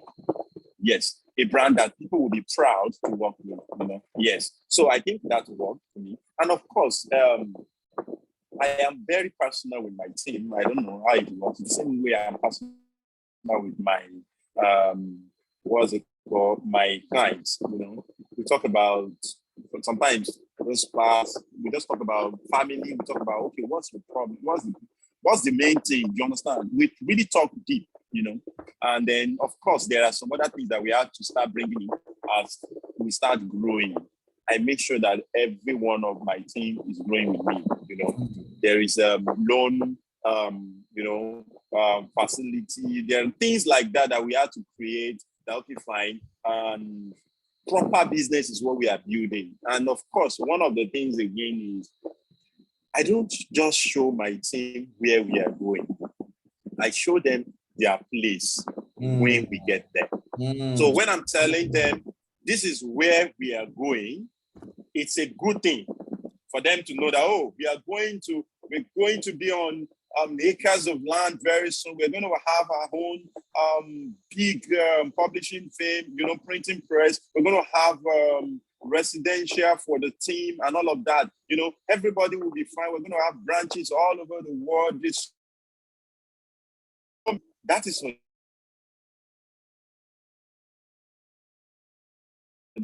When we have branches of booklets everywhere, you are going to be leading all the branches. When we have, so I think that is another thing that has been so helpful. Then another thing I would say is, and I think God has made it so easy for me to be working with that. And I think in a way it has contributed to their loyalty, their commitment to the work.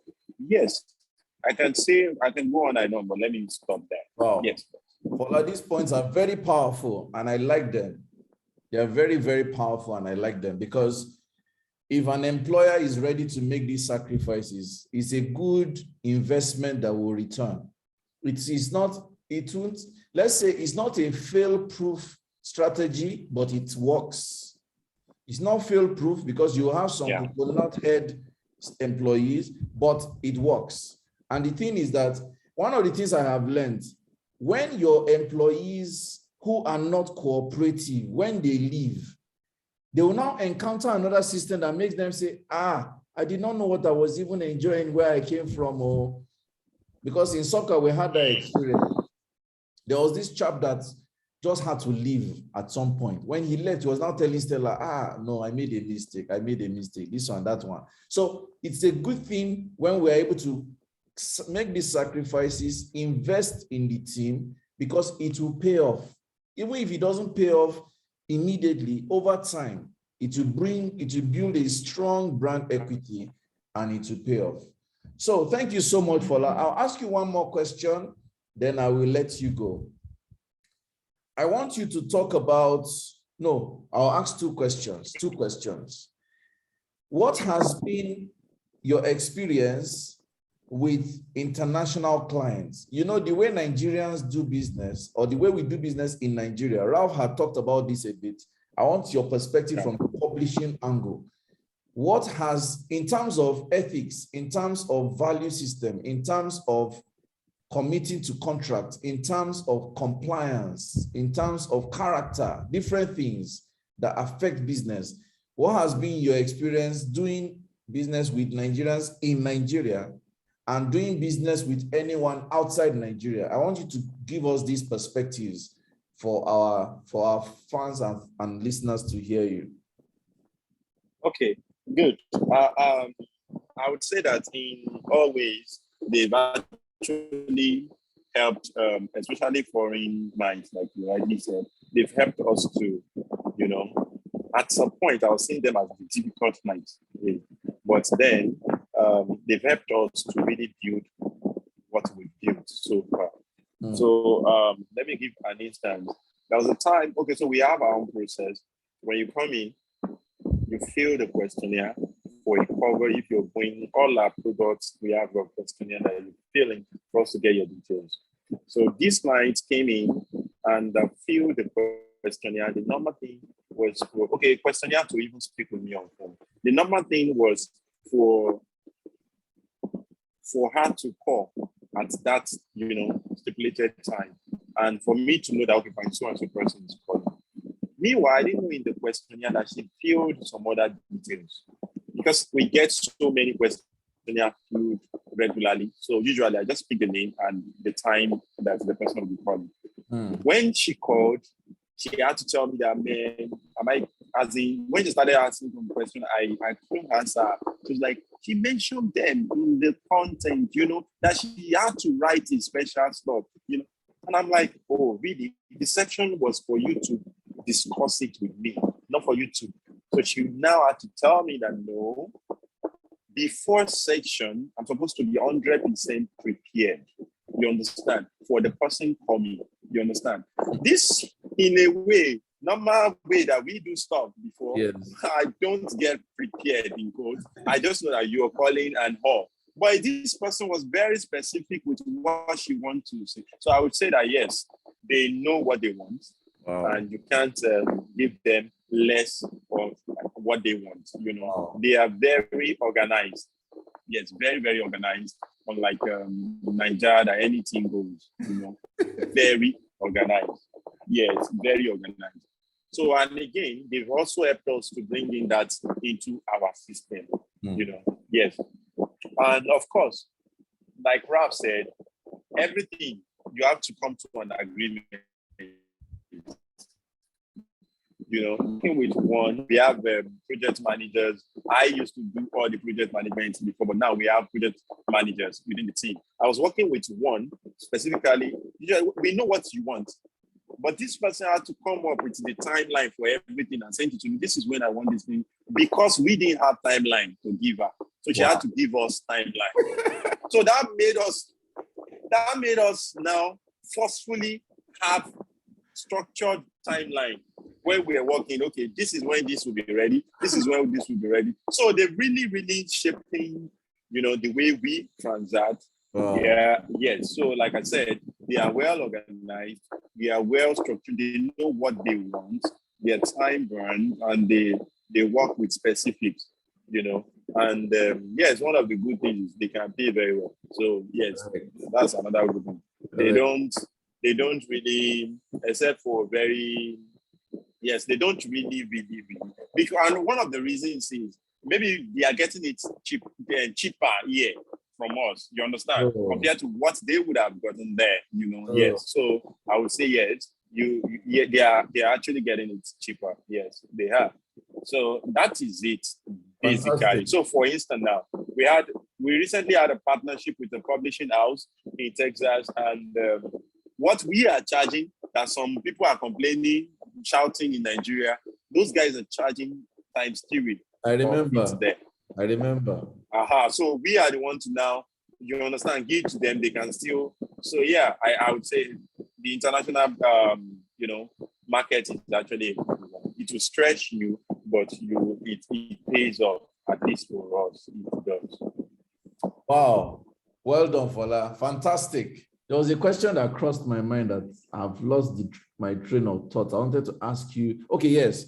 So let's talk about our audiobook series. I know that we have done exceptionally well with paperback and ebooks, and our paperback is unarguably the best from Nigeria, as far as I'm concerned. It's top-notch quality, premium work from Oretade, premium. Yeah. Then we've now gone into audiobook production that is on virtually every platform on the surface of the earth. That is a major milestone. There's something that Oretade does that I give credit to. Oretade does not just publish your work. Oretade puts your work where it can be seen. TV, radio, internet shop, every continent of the world. It's a massive strategy. What is the philosophy driving this strategy? What's the philosophy driving this strategy? Okay, so I was in a section yesterday where I shared some of my stories, and this question too was raised, what drives what we do at Oretade? Basically, I think what drives it is me thinking, or we, the entire team, thinking for solutions that would make the authors happier. So every day we are thinking, how can author make more money? How can author be more visible? I didn't see any author on newspaper before we started. I didn't see any, publishing houses, on newspaper, on radio, really push. Because I felt like, okay, how can this author be visible? More money. Those 3 things drives us, basically. How can authors be more impactful? How can they make more money? You understand? And, more famous. When you are famous, you are impactful, you make more money. That's basically what, drives us. So we thought of, newspaper, TV, and then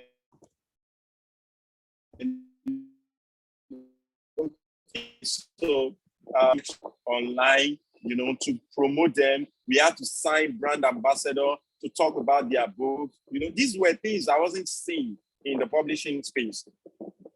I didn't see any publishing house sign. It was a crazy idea then. But yes, I now see some people trying to. It's a good thing, fantastic, right? Yeah. So, but what drives us? What drives us basically is thinking ahead for the author. This guy that just paid 1 million, how can this person make more money? How can this person, sell this book? And that is where the thought of, okay, having a physical bookstore came in. That is where the thought, okay, so we can sell for them. That is where the thought of, okay, aside having your book as ebook and print, how about audio? Because some people want to listen. Someone like me, I prefer audio books, right? So some people want to, so it's another way of reaching. So this has always been about solution for meeting the needs of the author.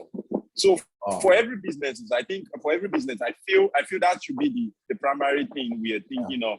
How can we make our clients happier? how can we make them, whatever it is they are doing, how can we, that they are doing with us, how can we make them more successful in that area? I think that is it for us as words. That's perfect. And very, very beautiful strategy. I totally endorse that philosophy myself. I didn't ask you any questions about ambassadors. It's intentional, but I need to put it out here that Oretade is the first indigenous publishing brand that made ambassadorship popular. That master stroke strategy with Emeka Nobis was a massive strategy because it was a good marriage of willingness, interest, and passion.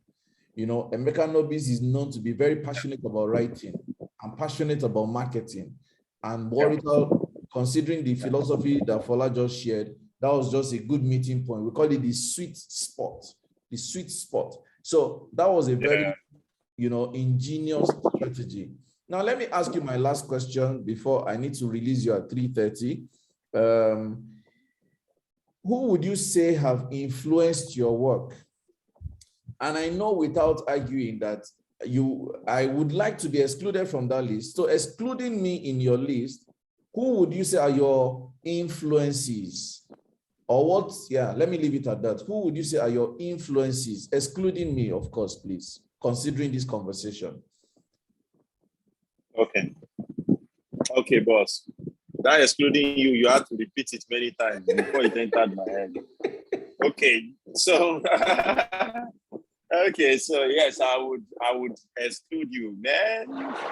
Nepa just took light. That's good. Anyways, but can you hear me very well? Yes, I think we're going to do this with that. We're good. I want to. Okay, so I would say there's this book I saw.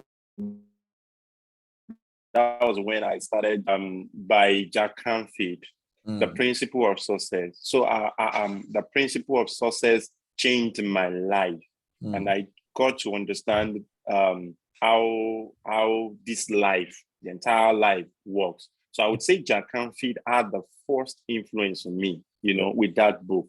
And the way the book was written, it was written as if he was sitting in front of me. So it really connected with me, yeah. So Jack Canfield. Then I would now say the other person would be Sam Adeyemi. Sam Adeyemi influenced me when it comes to excellence. I entered this many years ago and I was like, God, this is it. The first place I entered was the toilet. As in, one of the places I entered was the toilet. I was like, man, someone could pay attention to every tiny detail like this. So I got that excellent spirit. I would say I would connect it with someone like Sam Adeyemi. He's so keen about excellence and in everything he's doing, Yes.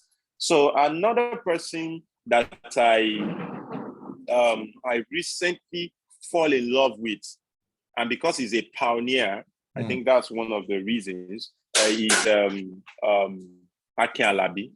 Correct. Yes, Akin Alabi.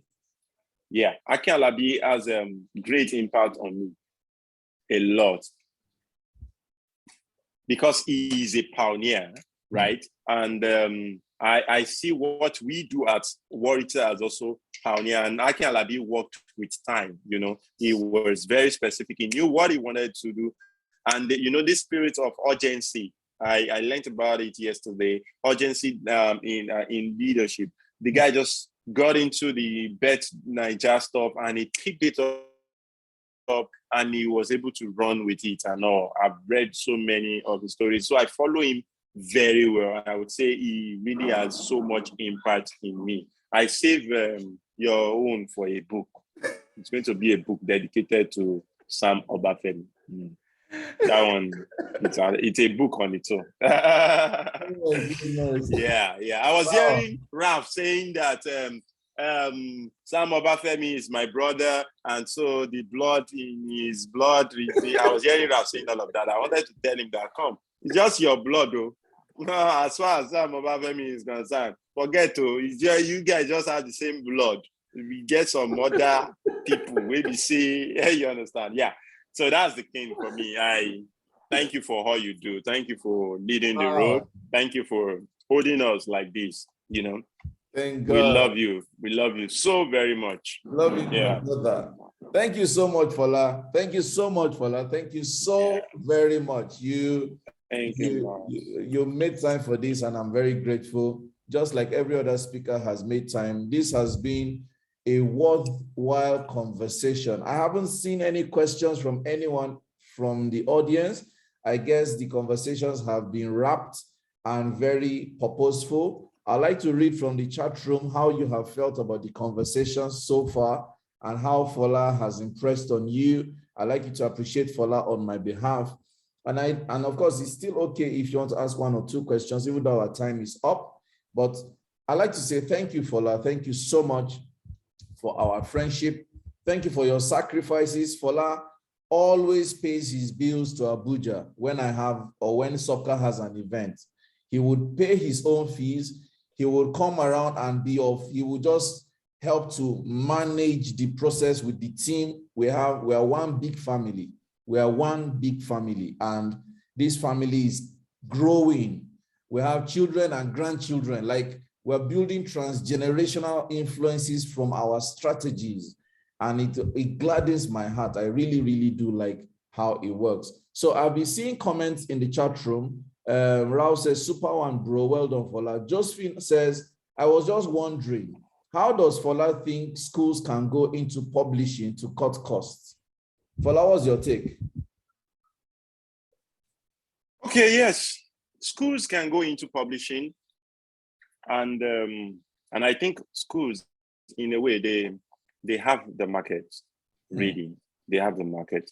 You guys have I know there's school owners association. Yes. That you guys talk and all of those things. So why not?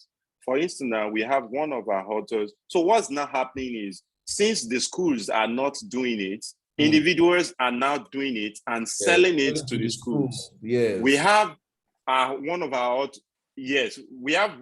authors that just recently published a book, and she's really pushing it for schools to go in, to get it, and once it's been approved by and we have another one that is even trying to get it to be approved by the national stuff so that they can approve it for schools generally. So, but for someone that owns a school, you are familiar with what the schools need. You're familiar with what would sell, what the students, what the parents will appreciate. So and okay, so your question is about cutting costs. Well, except cutting cost means the school wants to own a publishing house itself, running it, but you can't do it for your own school alone. You want to be selling to other schools. That means you have partnership with other schools, this thing, you understand? Because there is no way you want to do it for just your school alone. It won't really pay you in the long run, because you're going to be doing copies, except you want to partner with a publisher like us that we do it for you. And then, but you investing in publishing, getting resources, getting all of that just to publish for your own school alone, it's not advisable. Except you want to, except you want to get into the market fully to partner with other schools. I don't know if that answered your question. That works. Don't worry. Kola is going to share his contacts. For instance, the next question is saying, what's your offer for personal branding? Which I think you may need to answer maybe in private. So I would suggest that Fola shares his contact details please share your contact details for us, your preferred phone number. I'm sending my phone number, 884491. Yeah. I just shared my phone number now. Yes. So that is it. Has it dropped, Coach? Yes, I've seen it. I posted it. Don't worry. I got it privately. Okay, good. Fola can be reached on +234 803 588 4491. That's the number to reach Fola on. +234 803 588-4491. Send him a WhatsApp message, call him, send him an SMS, anyone works. On Instagram, Fola is cherished Fola. Cherished. Fola is cherished for. Yes, it's PHOLAR on Instagram, cherished Fola. So, ladies and gentlemen, I would encourage you to reach out to Fola. He can help with your branding, communications, strategy, publishing, graphics and designs. There are so many things that he can do, his organization can do for you, and it will definitely pop. Like I told you, if you have seen anything around me that is popping, it came from Fola. Fola, thank you so much for everything. Thank you so much. This session has been streamed live. Thank you so very much, Coach, for having me. Correct. This session has been streamed live on Facebook. Right after this conversation, it is going on YouTube, on our channel. We have been sharing the replays from yesterday. We'll also share the YouTube link for this one after this. We're reconvening at 5 o'clock, ladies and gentlemen, when I'll be hosting the final run of this weekend. And I'm hosting the King of the North, Othman Abdul Rashid, and Sobka's CEO, Stella Onwoche. They are going to be my final co-speakers this weekend as we wrap up the mini summit with Coach Sam. Once again, our sponsor has been Rehoboth Center for Elderly Care, run by Morayo Ebo. We are very grateful to have been sponsored for this event, and we're grateful to everyone who has kept pace with these sessions. Please set your reminder. We will send you a reminder, but we would like that you come on time. And I would love for you to invite people to join these sessions, especially the final session. You want to hear from Stella. How did we run SOPCA all these years? What has been the issues we have gone through? What has been our strategy for raising and building a strong team? How have our pricing and our product selling have happened? How has our partnerships played out? How do we run multiple organizations like SOPCA, BSG, Diary of a Coach, SOPCA Futurist, or the Octopus brand, several, and even our partnerships with TR Leadership Hub, for instance, and how we've managed so many complicated and complex situations. So I want you to pay attention to this information as we share. We'll be back at 5 o'clock. I love you guys. Thank you for believing in us, and see you at 5 o'clock. Goodbye for now.